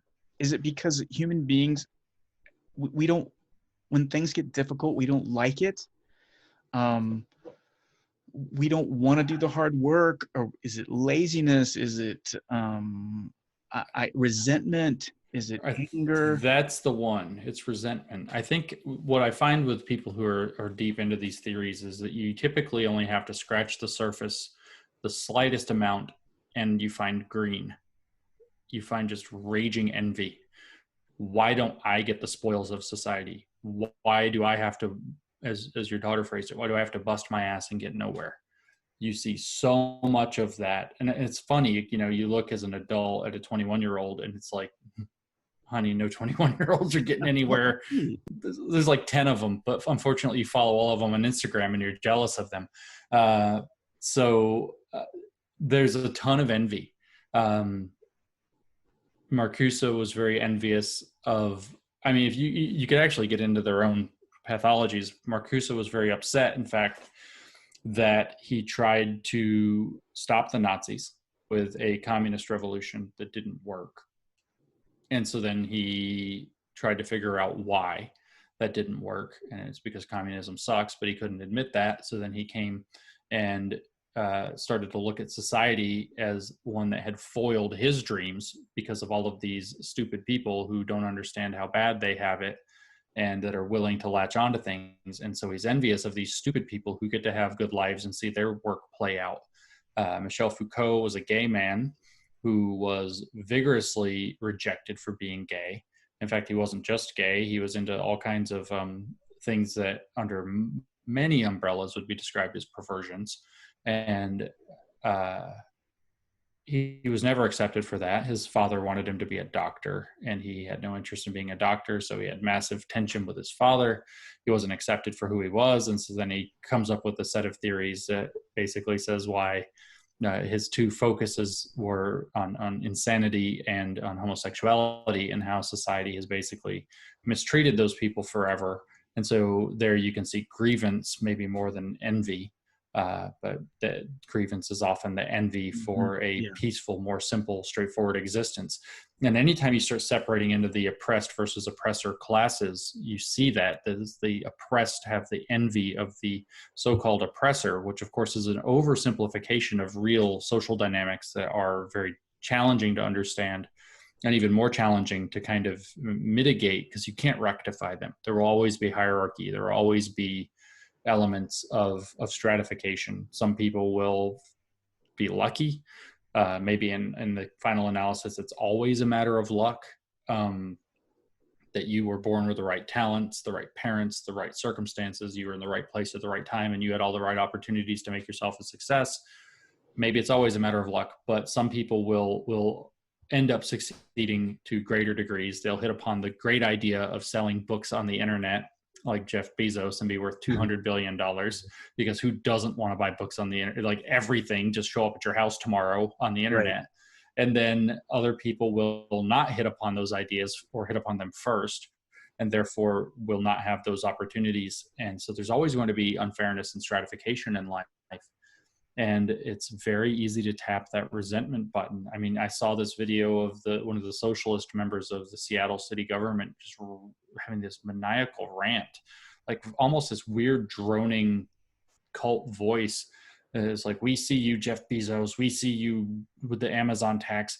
We are going to dismantle your business. We are going to dismantle your society. And it's like this whole, you're robbing our communities, blah, blah, blah, blah, blah. And it's just like, holy crap, you scratch the surface and green just pours out, the envy. Yeah. And of course, the liberal view is that we can find ways to try to make as many games positive sum as possible, because that benefits everybody. It raises all ships. Whereas this is a very zero sum, you have what I want and I can't have it because you have it way of thinking. And then to put that off of the idea of personal responsibility into group responsibility makes it even easier to rest in that envy. So I think that at the very bottom, it's mostly envy. Yeah, I agree. You hit it on the head. I think that made a lot of sense to me. And it was interesting you giving me the kind of historical context of what was going on pathologically with them. And it makes sense. I mean, it does go, and you're right. I think envy and jealousy it's just one of those basic, raw, ingrained emotions that it's hard to shake, I mean, academically speaking, you look at these kind of theorists, the postmodernists and their descendants, scholarly speaking, and what had happened from the late 19th century forward was that science really got its feet under it. It really started to do stuff. It really started to transform the world. And science, the prestige of science, especially by the 1950s, I mean, science was the thing. Everything, right? It was everything. Like you're talking like rocket ships and, everything's it's like science Brave culture. New world, yeah. Yeah. And there was this huge I mean, very easy to find documented jealousy in the academy by philosophers and other humanities scholars who did not have the same prestige that science did. And so one of the things that they actually intentionally sought to do was to create very specific jargon, very specific scientifical sounding terminology that only they understand, rather than talking to the human condition in ways that humans understand within the humanities. And so there was this weird science envy, because science was becoming the forefront of human knowledge, and they felt like what they were doing was a different kind of knowledge that wasn't being acknowledged. And that's another form of, you know, academic status envy. Wow. And there's a reality to that, because the sciences produce, and the humanities are beautiful. They produce something different. And if you lean into that envy, though, what you end up is with stuff like gender studies. Gender studies is the humanities no longer doing humanities at all, pretending to do sociology, but without the rigor of sociology. So it lives in this valley of impoverishment academically. It's not human. It's not interesting as a humanities.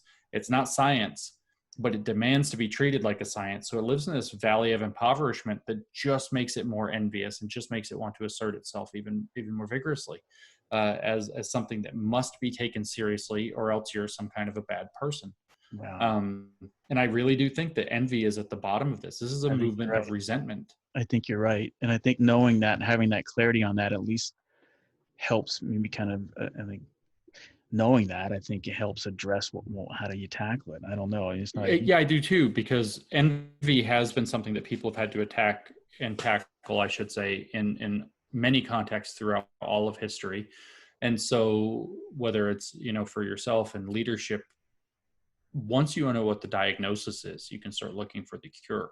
There are ways to deal with creating a culture of positivity that doesn't really valorize resentment. I mean, it's the Cain and Abel story. You can go back, you know, it's the Cain and Abel exactly story. Right. You know what I mean? It's exactly right. I've been trying to tell people that forever, so I'm so glad you just latched onto it. For like months, I figured out that it's the Cain and Abel story, and I was like, it's Cain and Abel. And people are like, what are you talking about? Yeah. So I'm so glad you saw that. What about Robin DiAngelo and the white fragility? What do you think? I think she's a huckster. I don't know if she's a huckster or if she's mentally ill. I don't have any other options available to me. But do you think she wrote that because she's a byproduct, or even, I hate to use the word victim, but I can't think of it, or a victim of all of this kind of. So her thinking is very postmodern. She has been seduced by that line of thought. If she's a huckster, she just realizes that it's useful for making herself a prime business consultant. I'm as I'm thinking about it out loud, that she's probably less of a huckster. I don't want to get you in trouble, so I won't ask you the question of if you've done the work, if you've read White Fragility. But I've read White Fragility a couple of times all the way through, and I've read portions of it probably 100 times beyond that, because of having to cite it or look up a certain passage or whatever. I've read the chapter on white women's tears, chapter 11, like probably 12 times, and in its entirety. It's a real doozy. And so here's what you get the impression of when you read Robin DiAngelo. Robin DiAngelo has very strong racist biases that she doesn't know how to deal with personally. And so she has written a theory that says, rather than that she happens to be struggling with her own racism, that all white people struggle with racism. Yeah. And that sense is clear in the book. It's very clear in the book. And there is when I said mentally ill, I don't mean that in some like derogatory sense. I don't feel that way about mental illness in any respect. There is a specific form of obsessive compulsive disorder that shows up in typically moral or religious contexts called scrupulosity. It's an obsession with feeling morally scrupulous, according to some set of beliefs about the world. And having had, not personal, but having seen some cases up close of people who suffered scrupulosity in the religious context several years ago, a few close friends of mine, oddly enough, in different branches of Christianity, one Mormon, one Catholic, and one Protestant. in a rather strict Protestant Southern Baptist tradition. Saw scrupulosity in all three of those cases, and I learned that that's what it's called. When I read Robin DiAngelo, I see scrupulosity about her trying to deal with the moral issue of race. And I don't necessarily think that the woman's a racist. I say that, but I don't think that it's so much that she's properly a racist. No, but I noticed in her mind, she's grappling with. Well, here's my guess. I actually noticed this 5 or 6 years ago, before I even knew about Robin DiAngelo, with certain people in the kind of social justice movement as it was emerging around me. And I got this distinct impression. I even said this once publicly, and I think I got in trouble for it. I said, you know what they remind me of is that it's like they go out and they're walking down the street and they're walking down the sidewalk, and then a black guy walks by the other direction, and they're like, black guy. In their head, they just think, they don't say it, they just think black guy, and then they're like, oh my god, I noticed he's black. Oh no, I noticed black. I'm not supposed to notice race. I'm supposed to be colorblind. I'm not supposed to notice race. I saw a black guy. Oh my god. And then they go to their apartment and write a 10,000 word screed on the internet about how terrible racism is, because they're trying to deal with the fact that they noticed race and think that they shouldn't have noticed race, right? And have unrealistic beliefs about what constitutes a reasonable amount of noticing race and an unreasonable amount of noticing race, and that projection of that onto all people. I think that Robin DiAngelo is probably somebody who notices race far more than she's comfortable with, and she doesn't know how to deal with those feelings. And so she's created a philosophy that externalizes that onto all of white people. That's a great observation. I think you nailed that. I think you're absolutely right. And I think that probably goes for a lot of people. When you see the people at the protests, and they're screaming at the face of something, just going totally ape shit, losing their mind, screaming. I think that has to be part of it, right? Because I just wouldn't do that, right? You and I, if someone like what, and we would examine ourselves and we would look, but I think the next step of that we're not doing that, but after listening to you and kind of, I think now's the time is just like, no, I'm not. You know what I mean? Like when somebody tells me that I am a racist, I'm not. I'm not. I checked. Thank you. I checked. Yeah. It's okay. I'm not. I bring up the white privilege in the Beverly D'Angelo because I had and I won't say her name, but I mean, another kind of peer of mine, we were going to collaborate on something before all this kind of went haywire. Very respected and love her thinking, and really let's collaborate, let's do some stuff. And then George Floyd thing happened, right? And this is the tragedy, I think. And you see something like George Floyd, something that in the beginning, should bring everybody together and allow us to have and deal with the real issues of racism and thought and the challenges of slavery and the growth patterns that we need to do and address it from 150 years ago and beyond. But it got hijacked. I feel that too. It totally got hijacked. And if I was an African American, and if I was I would be so pissed off right now. I would too. Of course, we're not allowed to empathize in that way. No, which is another problem with the critical theory that you're going to speak for Black people. Well, I can tell you right now, I would be pissed off. I'm pissed off kind of on their behalf. Although what stops me from being that is I'm being told I'm not allowed to be that because of this friggin' theory. When I talked to Joe, when we talk about Black Lives Matter near the beginning of the show, I said that I feel like there's at least 5 of them, and 4 of them have stolen the thing from the one moment of we actually had a moment of tremendous unity, even politically, even the far right and the far left are simultaneously looking on this event and thinking, all right, something's messed up. Yeah. I am to fix some stuff. And, then it got lost. And so you have this moment saying, hey, look, our experience is different than yours. Listen to us. And all of a sudden a world ready to listen. And then you have these literally openly saying that they're neo-Marxist. Hey, comrades, we're going to make this about this, radical queer liberation, black feminism movement. And if you're not on board with this, you're a racist. Then you have these Antifa thugs going around like starting riots. And I say Antifa as a stand-in for all of these kind of anarchist groups. I guess there are several of them that just go around and cause the whole mayhem. Occupy Wall Street too, part D. Yeah. And then you have these like white, almost all white people who basically just lost their minds. I don't know what else to say. They just lost their minds, and they're like crying, and they're like pissing all their black friends off by calling them and apologizing. Like, I've been racist my whole life. Like, way to make that relationship weird, man. We were friends until you just got that weird. And then you've got the corporate side of it, just cashing the hell in. It's like 4 different aspects of just totally hijacking this, out of control, real problem.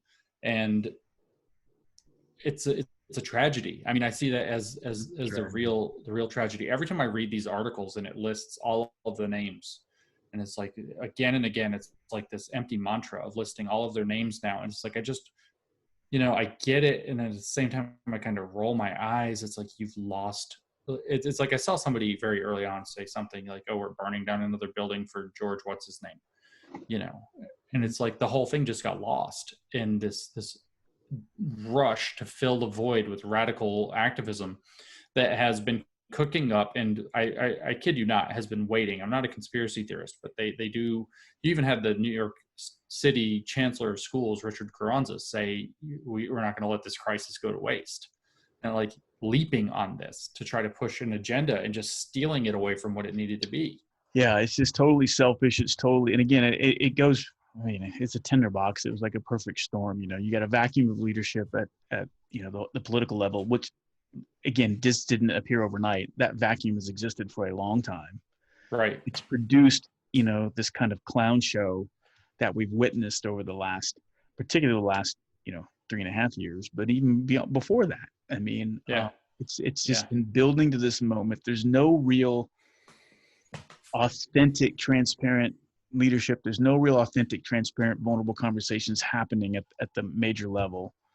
And that's why I applaud, what stuff that you're doing, what Jordan Peterson's doing, what, the list goes on. I guess, I don't know, the intellectual dark, what is it called? The dark web of intellectual dark web or something. Something like, they never let me in, so I don't know what that's about. Right. But I don't know. I think the conversations need to start happening. I think there's more. I would like to believe there's more, that there's a larger presence of people who are thinking like this than not. It just seems like there's been a very vocal minority that is disrupting everything, which is almost like every revolution, to be quite honest. Sure, of course. So there is, I think, a real fear there around how much traction and how they can get, and how many institutions they can hollow out, and how many relationships they can pointlessly destroy in the short term.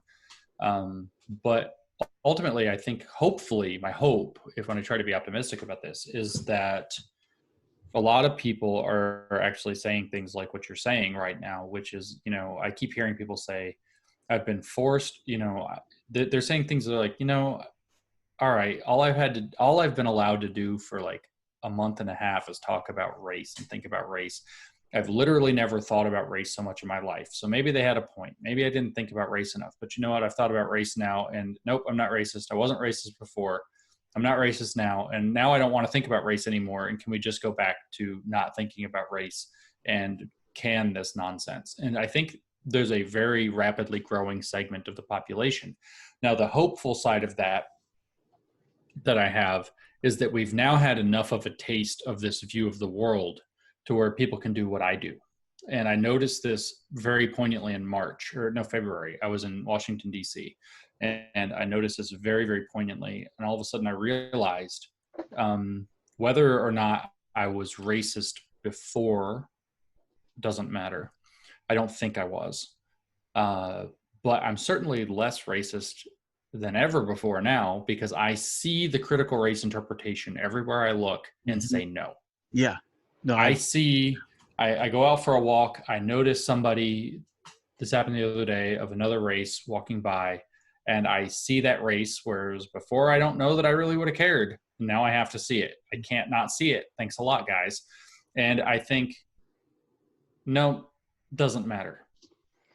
Well, And I so think, that process happens yeah, because this has been injected into so many of our heads.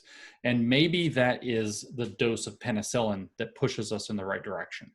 I like how you said that, because I never thought of it in that way, but I think you're right. And I think that is, if again, a takeaway, like what can I do individually to do that, is it's just like anything else. It's self-awareness. And it's like, sometimes it seems, once you become self-aware on anything, on a leadership, on a personal growth aspect, and you say, for example, the limiting beliefs that are in your head, and you never really thought about it before, but when you turn the volume up, and my God, the volume's kind of loud.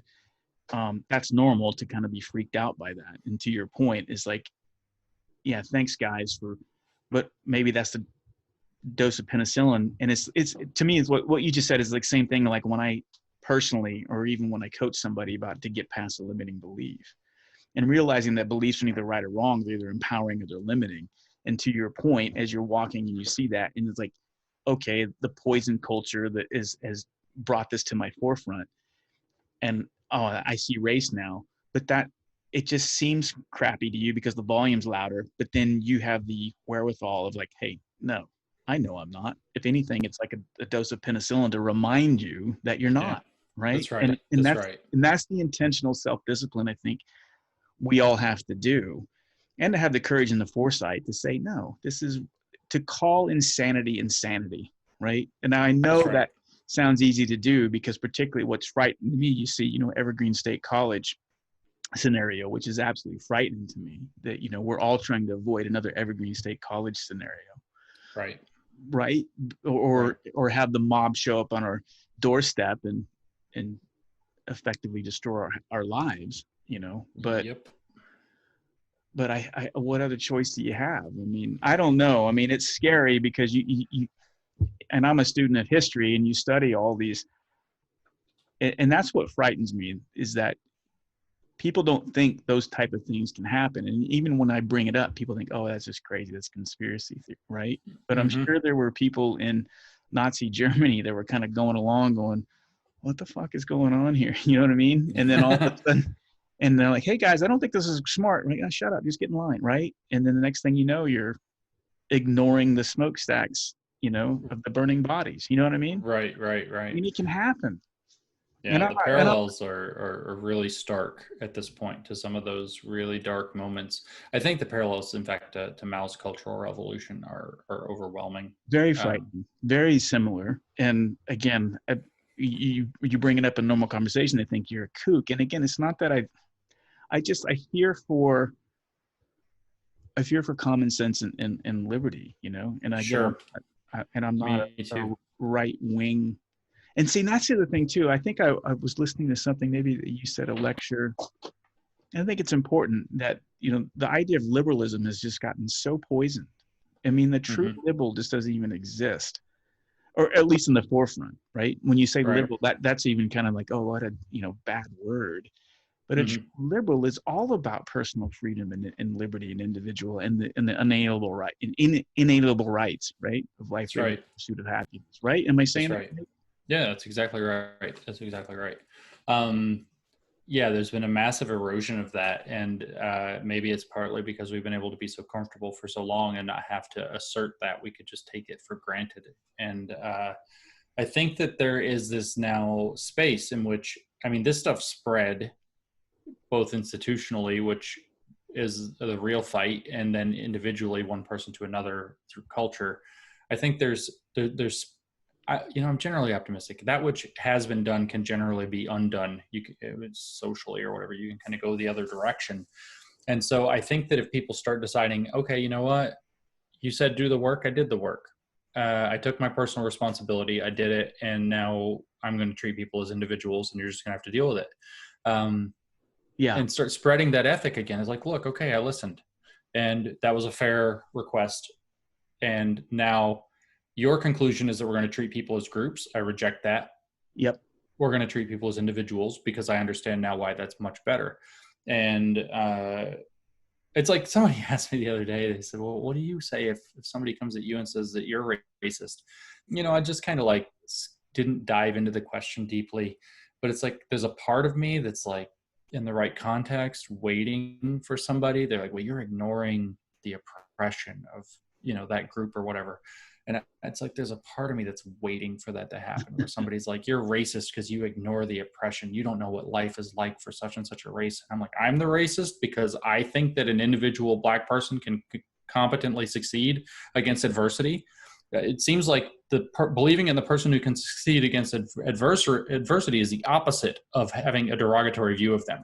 It seems like that's believing more in them, that something that they've suffered has made them stronger and maybe even in some ways better, because it's harder. Like the woman in F-15 school, it's harder to go against the culture that doesn't accept you. And if you can excel in that, that requires true excellence. So I'm racist for thinking that Black people can be excellent and rise up against this oppressive culture that you say is the problem and still succeed. I'm the racist, whereas no, you've got this all backwards. Yeah. And I think that, I don't know, it's, if I can get to this and you can get to this, other people can get to this. Well, I think it's important to, I don't even know what your political leanings are, but I don't think you're not conservative, are you? I mean, what would No. you're fairly progressive and liberal. If you put me on that stupid test, the left, right political compass or whatever, I'm pretty far over close to the left edge, as a matter of fact. I don't think of myself in terms of labels. I don't either. And I apologize for bringing it up, but no, I don't care. Just for the sake of, because it's so ingrained in every day. Actually, this is a key point to what we're talking about, because there is a descriptive sense in which I'm on the left. Like, if you gave me the test, you sat me down and said, here's all the policy procedure or policy proposals. This is, what do you think about this issue? What do you think about that issue? How do you think about these things? Whatever. And you gave me the test and we figured out where I fall. I'm going to fall pretty far to the left. However, I don't identify as the left. I don't take that label unto myself. I don't let that label guide my thinking. It just happens to be where I am. This is true in my belief, is how it should be true, I should say, about people's identity. Yeah. So you're gay. Okay, great. That's where you happen to land in the world. It's a descriptive label, and it means something in terms of that descriptive label. And the second you start to identify with your descriptive label, that descriptive label starts changing who you are. And you don't have to do that. You absolutely don't have to do that. And again, I still think bigotry is believing that there is some significance in that descriptive, demographic descriptive label. And you don't have to lean into that. You can just let it be a fact of the world. It's the exact opposite of the advice that's given in the foundational texts of this social justice oriented scholarship, which is to take up an identity first identification strategy for doing identity politics, versus taking up a either individualist or universal humanity based, or both, which is the liberal perspective. It's just, I honestly, Helen, my person who wrote Cynical Theories and who did the fake academic papers with me, other than Pete, Helen has a way of phrasing things that's just so brilliant. And she says that the liberal approach, or the liberal view of homosexuality, is this: some people are gay, get over it. And that's it. Yeah, that's it. It's just a fact about the world. You don't have to do anything with it. Let them live their lives as they want to live their lives. Support them in the way that is necessary to do that. And it doesn't have to be complicated. And so I advocate for this. I think that the most boring thing in the world about a person is their identity factors. So I get these emails from people that are like, oh, a sensitivity trainer came to my job, and our sensitivity trainer was like, oh, so-and-so is gay, so let's all learn about what being gay is about. And like, let's make it all about this. And it's like, and then for a month afterwards, every single day, people are coming up and asking me awkward questions about my sex life and, how do you do this or what do you do that? And it's like, I don't want to talk about this at work. What's going on? And then people are like, oh, my religion hates people like you, and I'm struggling with that, and I just wanted to let you know. And it's like, thanks for making that relationship uncomfortable now forever. Yeah, now everything's weird. And it's like, let somebody's identity be mostly boring. Like, I don't understand. Like, oh, wow, I can't even picture myself sitting down with somebody who, and I have a conversation, and then my friend actually, this happened to me in graduate school. This guy I was friends with, he lived in the same apartment complex I did, but he didn't have a car, and I was driving him back and forth to school every day, or work, I guess, whatever, to the college. And one day he gets all this dramatic error in the car, and he's like, "I have to tell you something." And I was like, "What?" He's like, "I'm gay." And I was like, "I know." And he's like, Yeah. "You can tell?" And he's like panicked. I was like, "No, I was just messing with you. I just don't care. What does that matter? We're friends. Who cares?" And he was totally relieved at the time. You know, it was different times, 2002 or three or whatever. But it's like, how weird would it be to be like, "Wow, you're gay? Tell me what being gay is like. I want to know all about your gayness." That's such a weird way to engage in life. It's like, my daughter's like, "I'm bisexual." I'm like, "Okay, so if you bring home a girl, I'm not going to be like, I got no memo on this, but all right, whatever." As opposed to, you know, "Wow, tell me about that. Let's make this really weird and uncomfortable." It's such a stupid way to imbue that No, I mean, with so much significance. that's what I mean. That goes to the challenge I had with my daughter. And it was great in the beginning, and it just got sideways over the last 3 years, more to the social justice stuff. Right. But it was But just, I mean, I get it. I get it. You should yeah, say, if you're having, like, I have friends who are black, and then we're talking, we're hanging out or whatever. And then sometimes something will come up and it'll be like, "Yeah, it's like, that's not easy for black people." And I'm not saying like I said something weird, or it's just like, a situation gets described. Like, well, black people kind of have a different perspective of that, because of this. And then they talk about the racism. So some of that, you do want to understand that. And if it's gay, well, here's the bigotries that we face. My daughter being bisexual is like, "Well, the gay people don't like us, and the straight people don't like us, and they see right. us as this." And so hearing some of that struggle is fine, but then focusing on that being the primary element of what's interesting about a person is a catastrophe. Yeah, I Um, agree. Well, and that's where I kind of fall down the line. For me, it's about, I think the obligation that all of us have as human beings is we need to make the campsite better than we found it. I mean, if there's any calling, whatever it is, it's like, I need to leave this place a little better than I found it. And that means a yeah, whole host of things. But the point is, if I look at every transaction with another human being, you know, if I'm going having lunch with you, I need to be intentional about, how can I make this of value for James? And now yeah, maybe that sounds a little too complicated, and I suppose that can lead to weirdness too. But I mean, I don't mean I have a plan. sure, I, sure, I sure, sure. try to. I'm going to. I'm going. Okay, I'm having lunch with James today. Okay, I'm going to make a point to listen to his stories, or something like that. Yeah, yeah, of course, How of can I course. add value to James's life? And at least be aware of that. And I think that's the way that it needs to be. And that's why I bring up and if I took the test, the stupid test, and I don't like these labels either, I would be um, libertarian conservative, right? Hmm. And I know that you're, and I hate the labels things. You're atheist. I'm not. Um, who cares? You see what I'm saying? And like, Yeah, and here we are, 2 hours into a conversation, right. and that's what I think. And like, you and I could be fast friends. I just know it. Like, you and I could share life together just based on this conversation, Yeah, right? sure, of course. And that's what I think is important. That Right. And so you having all these different perspectives enriches mine, and vice versa. If we ever get into those topics, we don't have to. If we're hanging out having a barbecue, it's like, "Wow, good burgers, man." And I don't know what it has to do with anything, but if we're not having a barbecue and it's like, "Well, on that thing, my faith really, really uh, informs me in a certain way," I get to listen to something in a way that I don't normally think. And so right. I'm totally excited to hear stuff like that and open to hear stuff like that. Um, so it's again the as that lady, I wish I could name her. It's so shameful that I can't think of her name, but I only just stumbled across her today.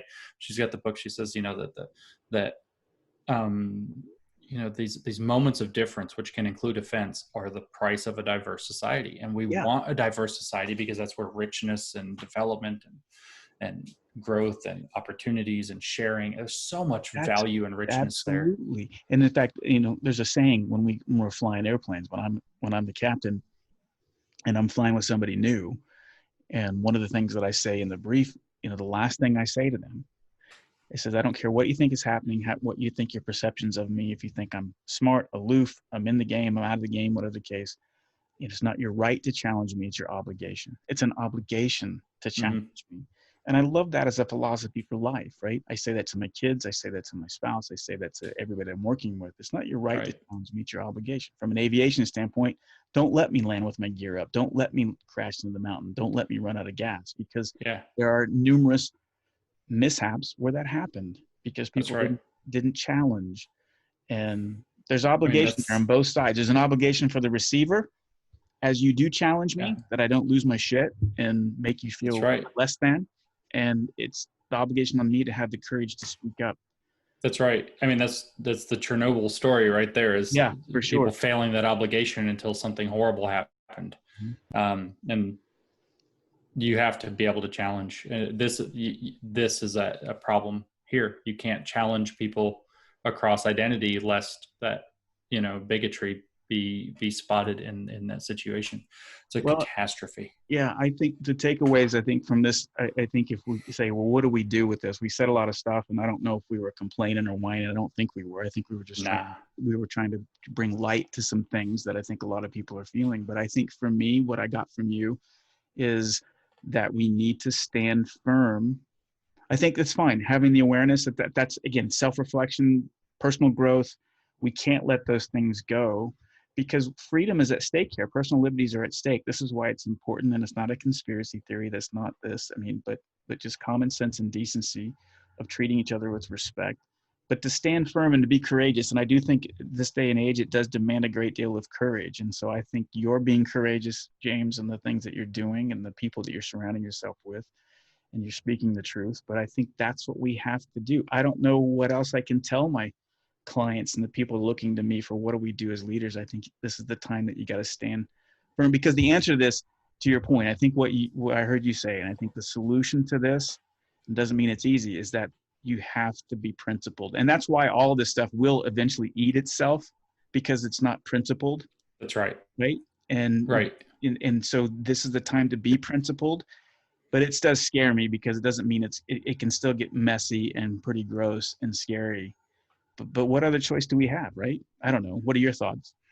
I mean, I think that's actually the thing is people really, I was thinking about it recently, and I thought people are asking me every day, how in the world did this happen? How did this happen?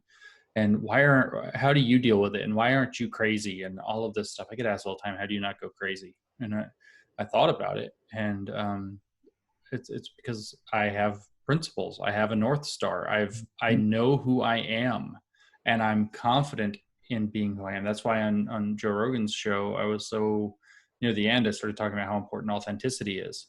Mhm. It's a process of learning to know who you are, and it's actually in the doubt of not knowing who you are where something like, don't you think that was a little bit racist? If you know who you are, you don't get vulnerable. You're like, no, it wasn't. What are you talking about? But if you don't know who you are, that vulnerability is there and you can be manipulated on that kind of thing. So I think people do need to find their kind of principled North Stars. What do you believe in? If you're libertarian conservative, you have certain principles that you believe in. If you're not libertarian conservative, you have slightly different ones. If you're liberal on the left, you have slightly different ones. And that's fine. Everybody can have their own matters of, personal conscience or whatever. But it's almost like it's a silly exercise, but a valuable exercise to do that I've kind of done. So I don't want to sound like a hypocrite because I'm like, oh, this is great, but I haven't quite. I played with it, but I didn't finish it. Is to write a personal constitution. Mhm. Who am I? What do I believe? It doesn't have to be long. It doesn't have to be complicated. How do I believe we should treat other people? How do I believe, what do I think about the issue of race for real? And this could be something that you write down on a Word document and then delete. It could be something you write down on a piece of paper and set on fire. Nobody ever has to see what you wrote. It can just be for you, or it can be something you actually keep and refer back to, which would be ideal, and update as you go. But setting a personal constitution, knowing where your North Star is, figuring out who you are and why you have the right to believe that you're a good, if imperfect, and actually accepting imperfection is part of being good Right. I agree. person. And mapping out that North Star, I think, is something that people are missing, and probably a lot of people are missing. And so I would encourage people to do that, because It lets you find your feet. It lets you have a clear-eyed vision about these things. And then when you meet these inevitable challenges where maybe you did say something that was racist, or you went too far, or maybe somebody accused you of it unfairly, you can say, you know, let me check. And now you have a guideline against which you can check. Did I hold to my principles, or did I slip? If I slipped, I need to correct. If I didn't slip, that's the way the ball bounces sometimes, guys. And it gives you, I mean, even just the process of taking 20 minutes or an hour to think through it. Intentionality. I agree. Yeah, that intentionality, it changes it. It's like I wrote that one essay on New Discourses, The Woke Breaking Point, where I think that because people's principles tend to slip, and then you rationalize it after the fact. So you start rationalizing riots all of a sudden, and you don't know, for your friends are like, why are you rationalizing riots? And then that gulf between people has really grown so big that they can't talk to one another. If you take the time, and a breaking point is one thing, but a principled constitution is another, but there's in the same vein of things, everybody should be taking the time to say, you know what, if this movement, maybe I agree with the woke project. I don't personally, you seem not to in total, but parts of it.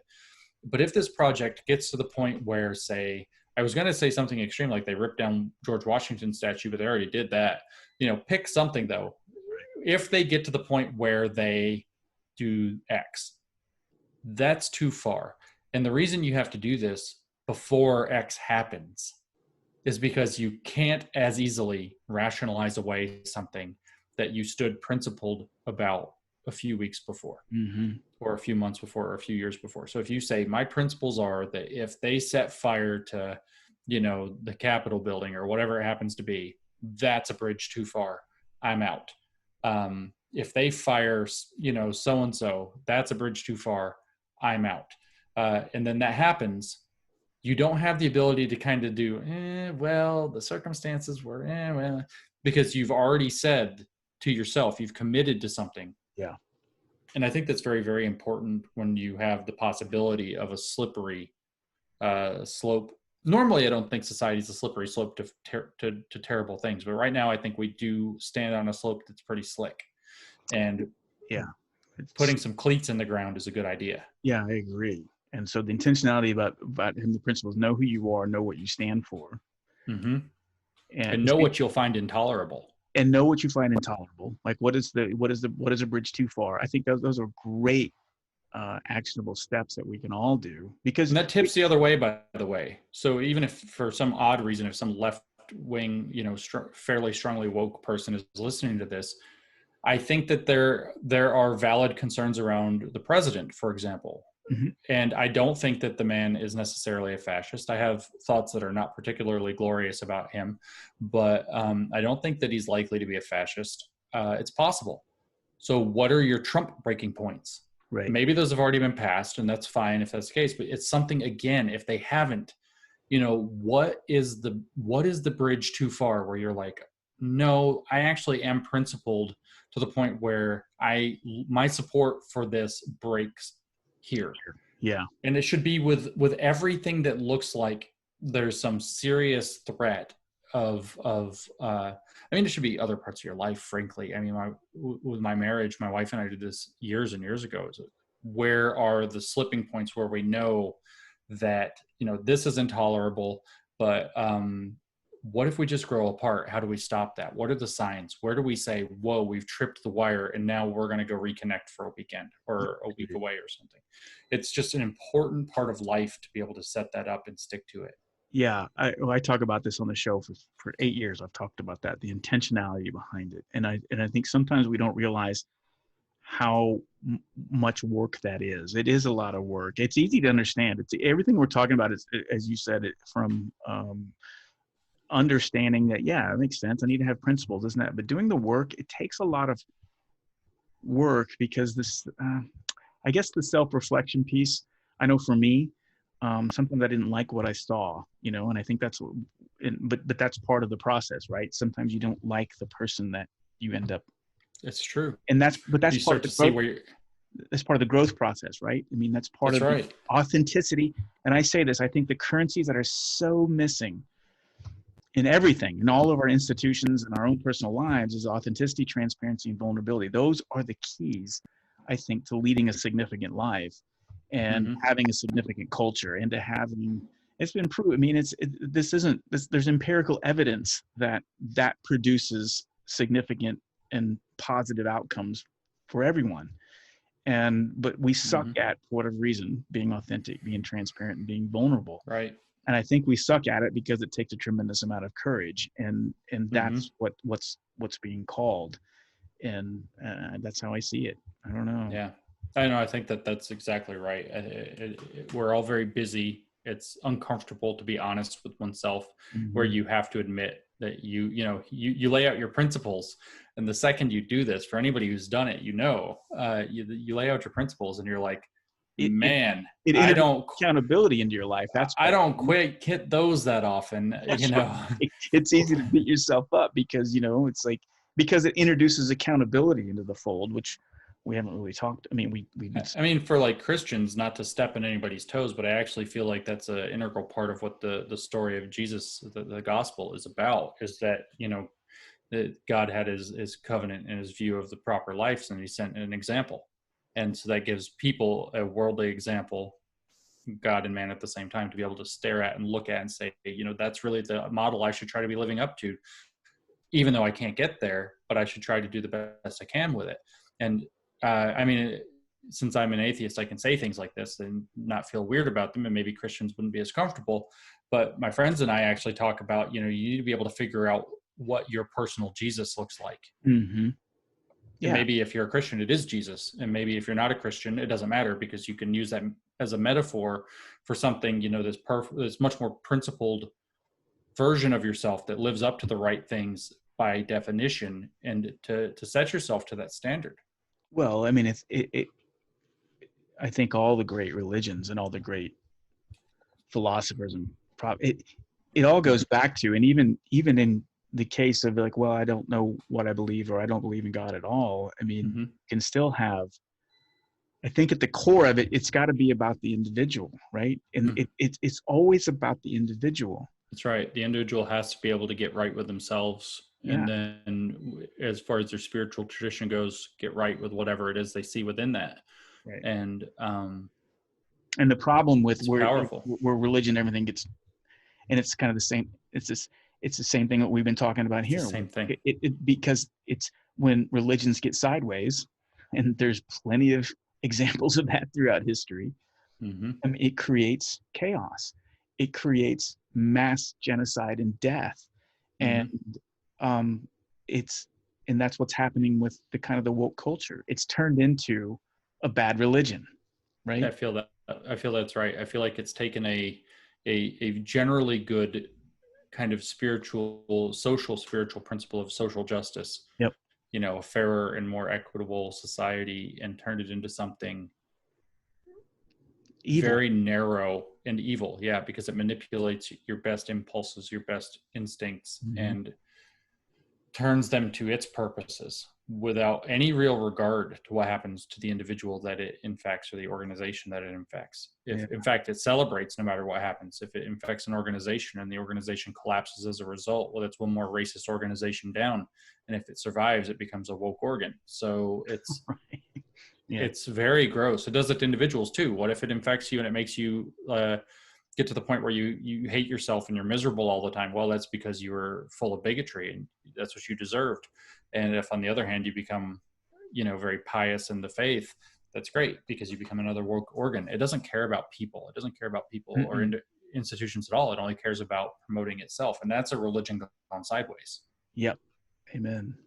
Well, gosh, James, you're doing great stuff, and I'm glad to have met you. And I've really, we've been talking for almost 2.5 hours, but man, and I've never done that on Dose of Leadership. I've usually kept them to 30 to 45 in an hour, but Dude, it happens to me everywhere I go now. No, but I wanted to do this. I love it. I think that, and that's what I've been struggling with, and I'll just say it right here on the show, is that I'm pivoting the show because I've been struggling. And I don't know if that makes sense, but just to have the normal conversations of like, well, how did you start your business, and what were the challenges, and what were the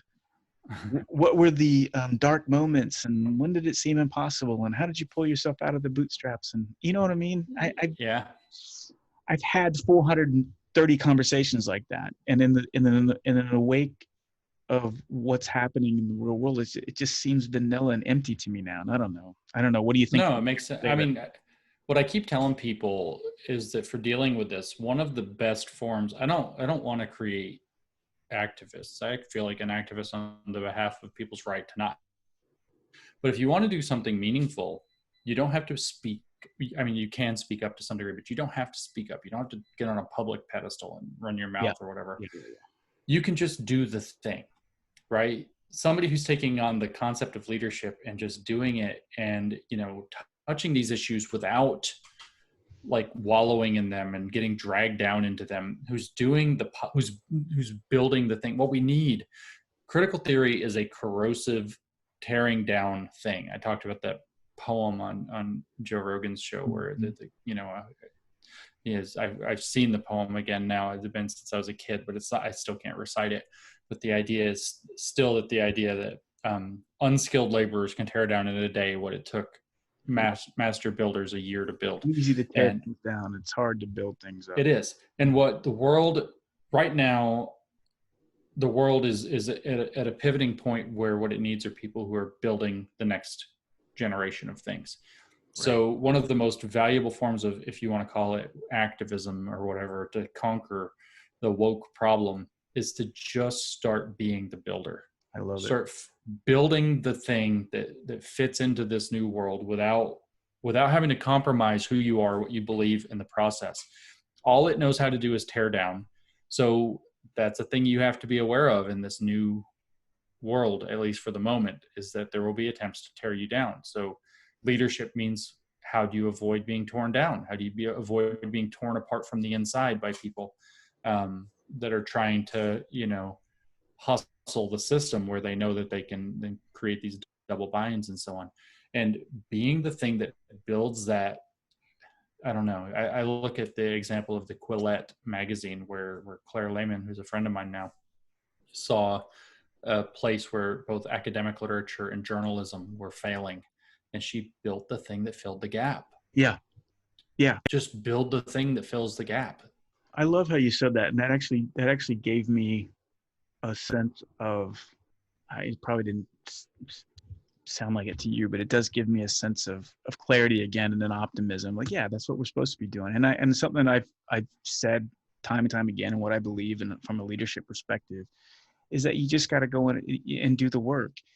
You're right. You don't have to stand on a platform and a megaphone, or even have a hit podcast, or even anything. You just need to go do the work. And it's just, sometimes it's just, you go down and you just start doing. And leadership is very thankless, grimy, gritty, dirty, lonely. It's not. But when you do the work, the payoff can be. It's kind of like the pyramids, like you said. It's like, someday you may not see the end result, and a lot of people who laid the initial foundation of the Great Pyramids never saw it to come to fruition, right? Or even the Cathedral at Notre Dame, right? I mean, it took 300 years to get it to its present. That's right. And so the people that laid the foundation never even saw it, And so that's how we got to view this. And so you just got to get to do the work. And maybe I'm making it sound more noble and I don't know what the right word is, more bigger than it is, but I think it's scary. I don't know. It's I'm probably a silent majority type. I feel like I don't know what to do, and it's scary. And nobody does, man. Nobody. People ask me all day, "What do I do? What do I do?" And I'm like, "Okay, good luck." I don't brush you off. I don't know. Nobody knows. I don't watch the news like I used to. I don't either. I've turned the news off entirely. I don't watch it at all. I don't care what they're saying. I don't believe what they're saying, frankly, either. I would have to, it's a harder job to go suss out information and try to find out what's true, but I don't want noise being blared into that already difficult process. And I just want to add value. I got to remind myself every day when I find myself getting sucked into how do I grow a relationship with somebody?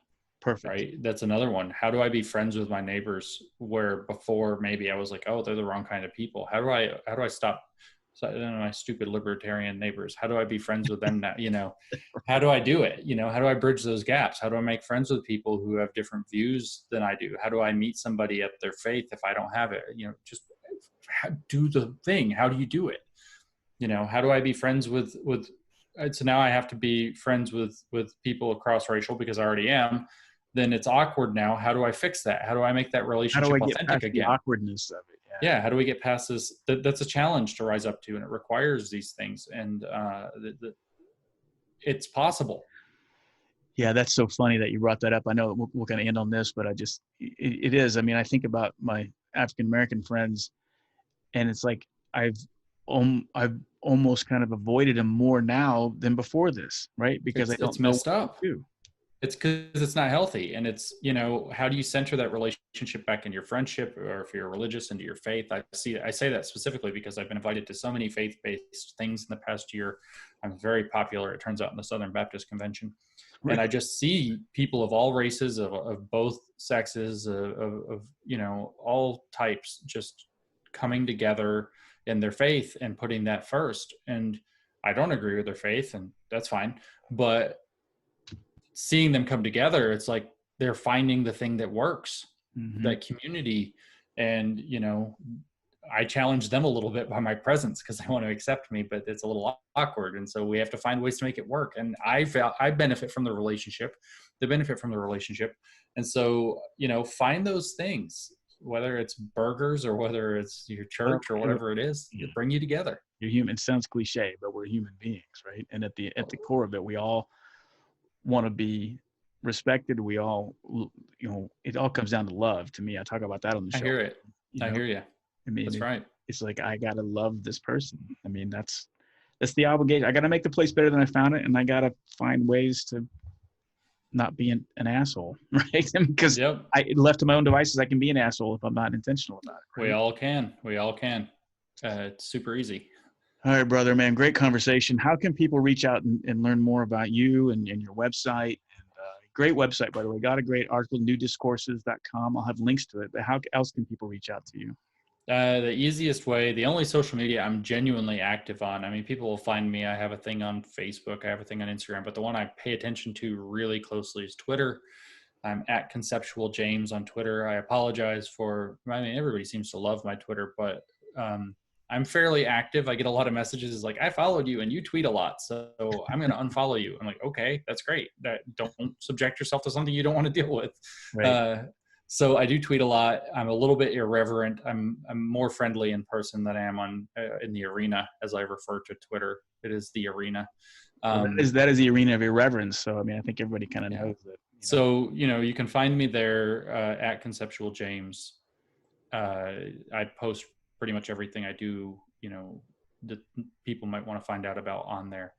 Book coming out, Cynical Theories. Oh yeah, Cynical Theories coming out. We didn't talk about that, but we'll have links to all that. Yeah, any moment now. Who knows? The pandemic time doesn't make any sense, so it could come out soon. It might be all the way till the stated date of late August. We'll see. It traces the postmodern theory of this, if people want to understand where this came from and how it operates. And it's really clear. Everybody keeps telling me that's read it early. Well, I'm definitely going to get a copy of it because I think it's important, particularly from a leadership perspective. I think it's important that we understand this, we become aware of this. Again, this isn't a left-right thing. I think this is just right. It's a human thing. And the last chapter is all about the liberal answer to this question. So if you need your primer back into liberalism and pointed at some sources that'll help you strengthen that, that's what the last chapter is about. I love it. And I was listening to one of your lectures, and you were talking about the definition of liberalism. And so when I said, yeah, that makes sense. And I'm probably more liberal than I am conservative after hearing what you said about it, Liberalism is a big tent. There are left, right, and center people within liberalism. There are progressives, there are staunch conservatives who still believe in the fundamental principles of deferring to objective standards, conflict resolution that way, rule of law, life, liberty, pursuit of happiness, as you put it. Awesome. Great conversation, James. Hopefully we'll meet again, and I'd love to meet you in person sometime. So hopefully this is the beginning of a great relationship, and I'm so honored that you came on my show. Thanks for coming. Yeah, thanks. Stay in touch for sure.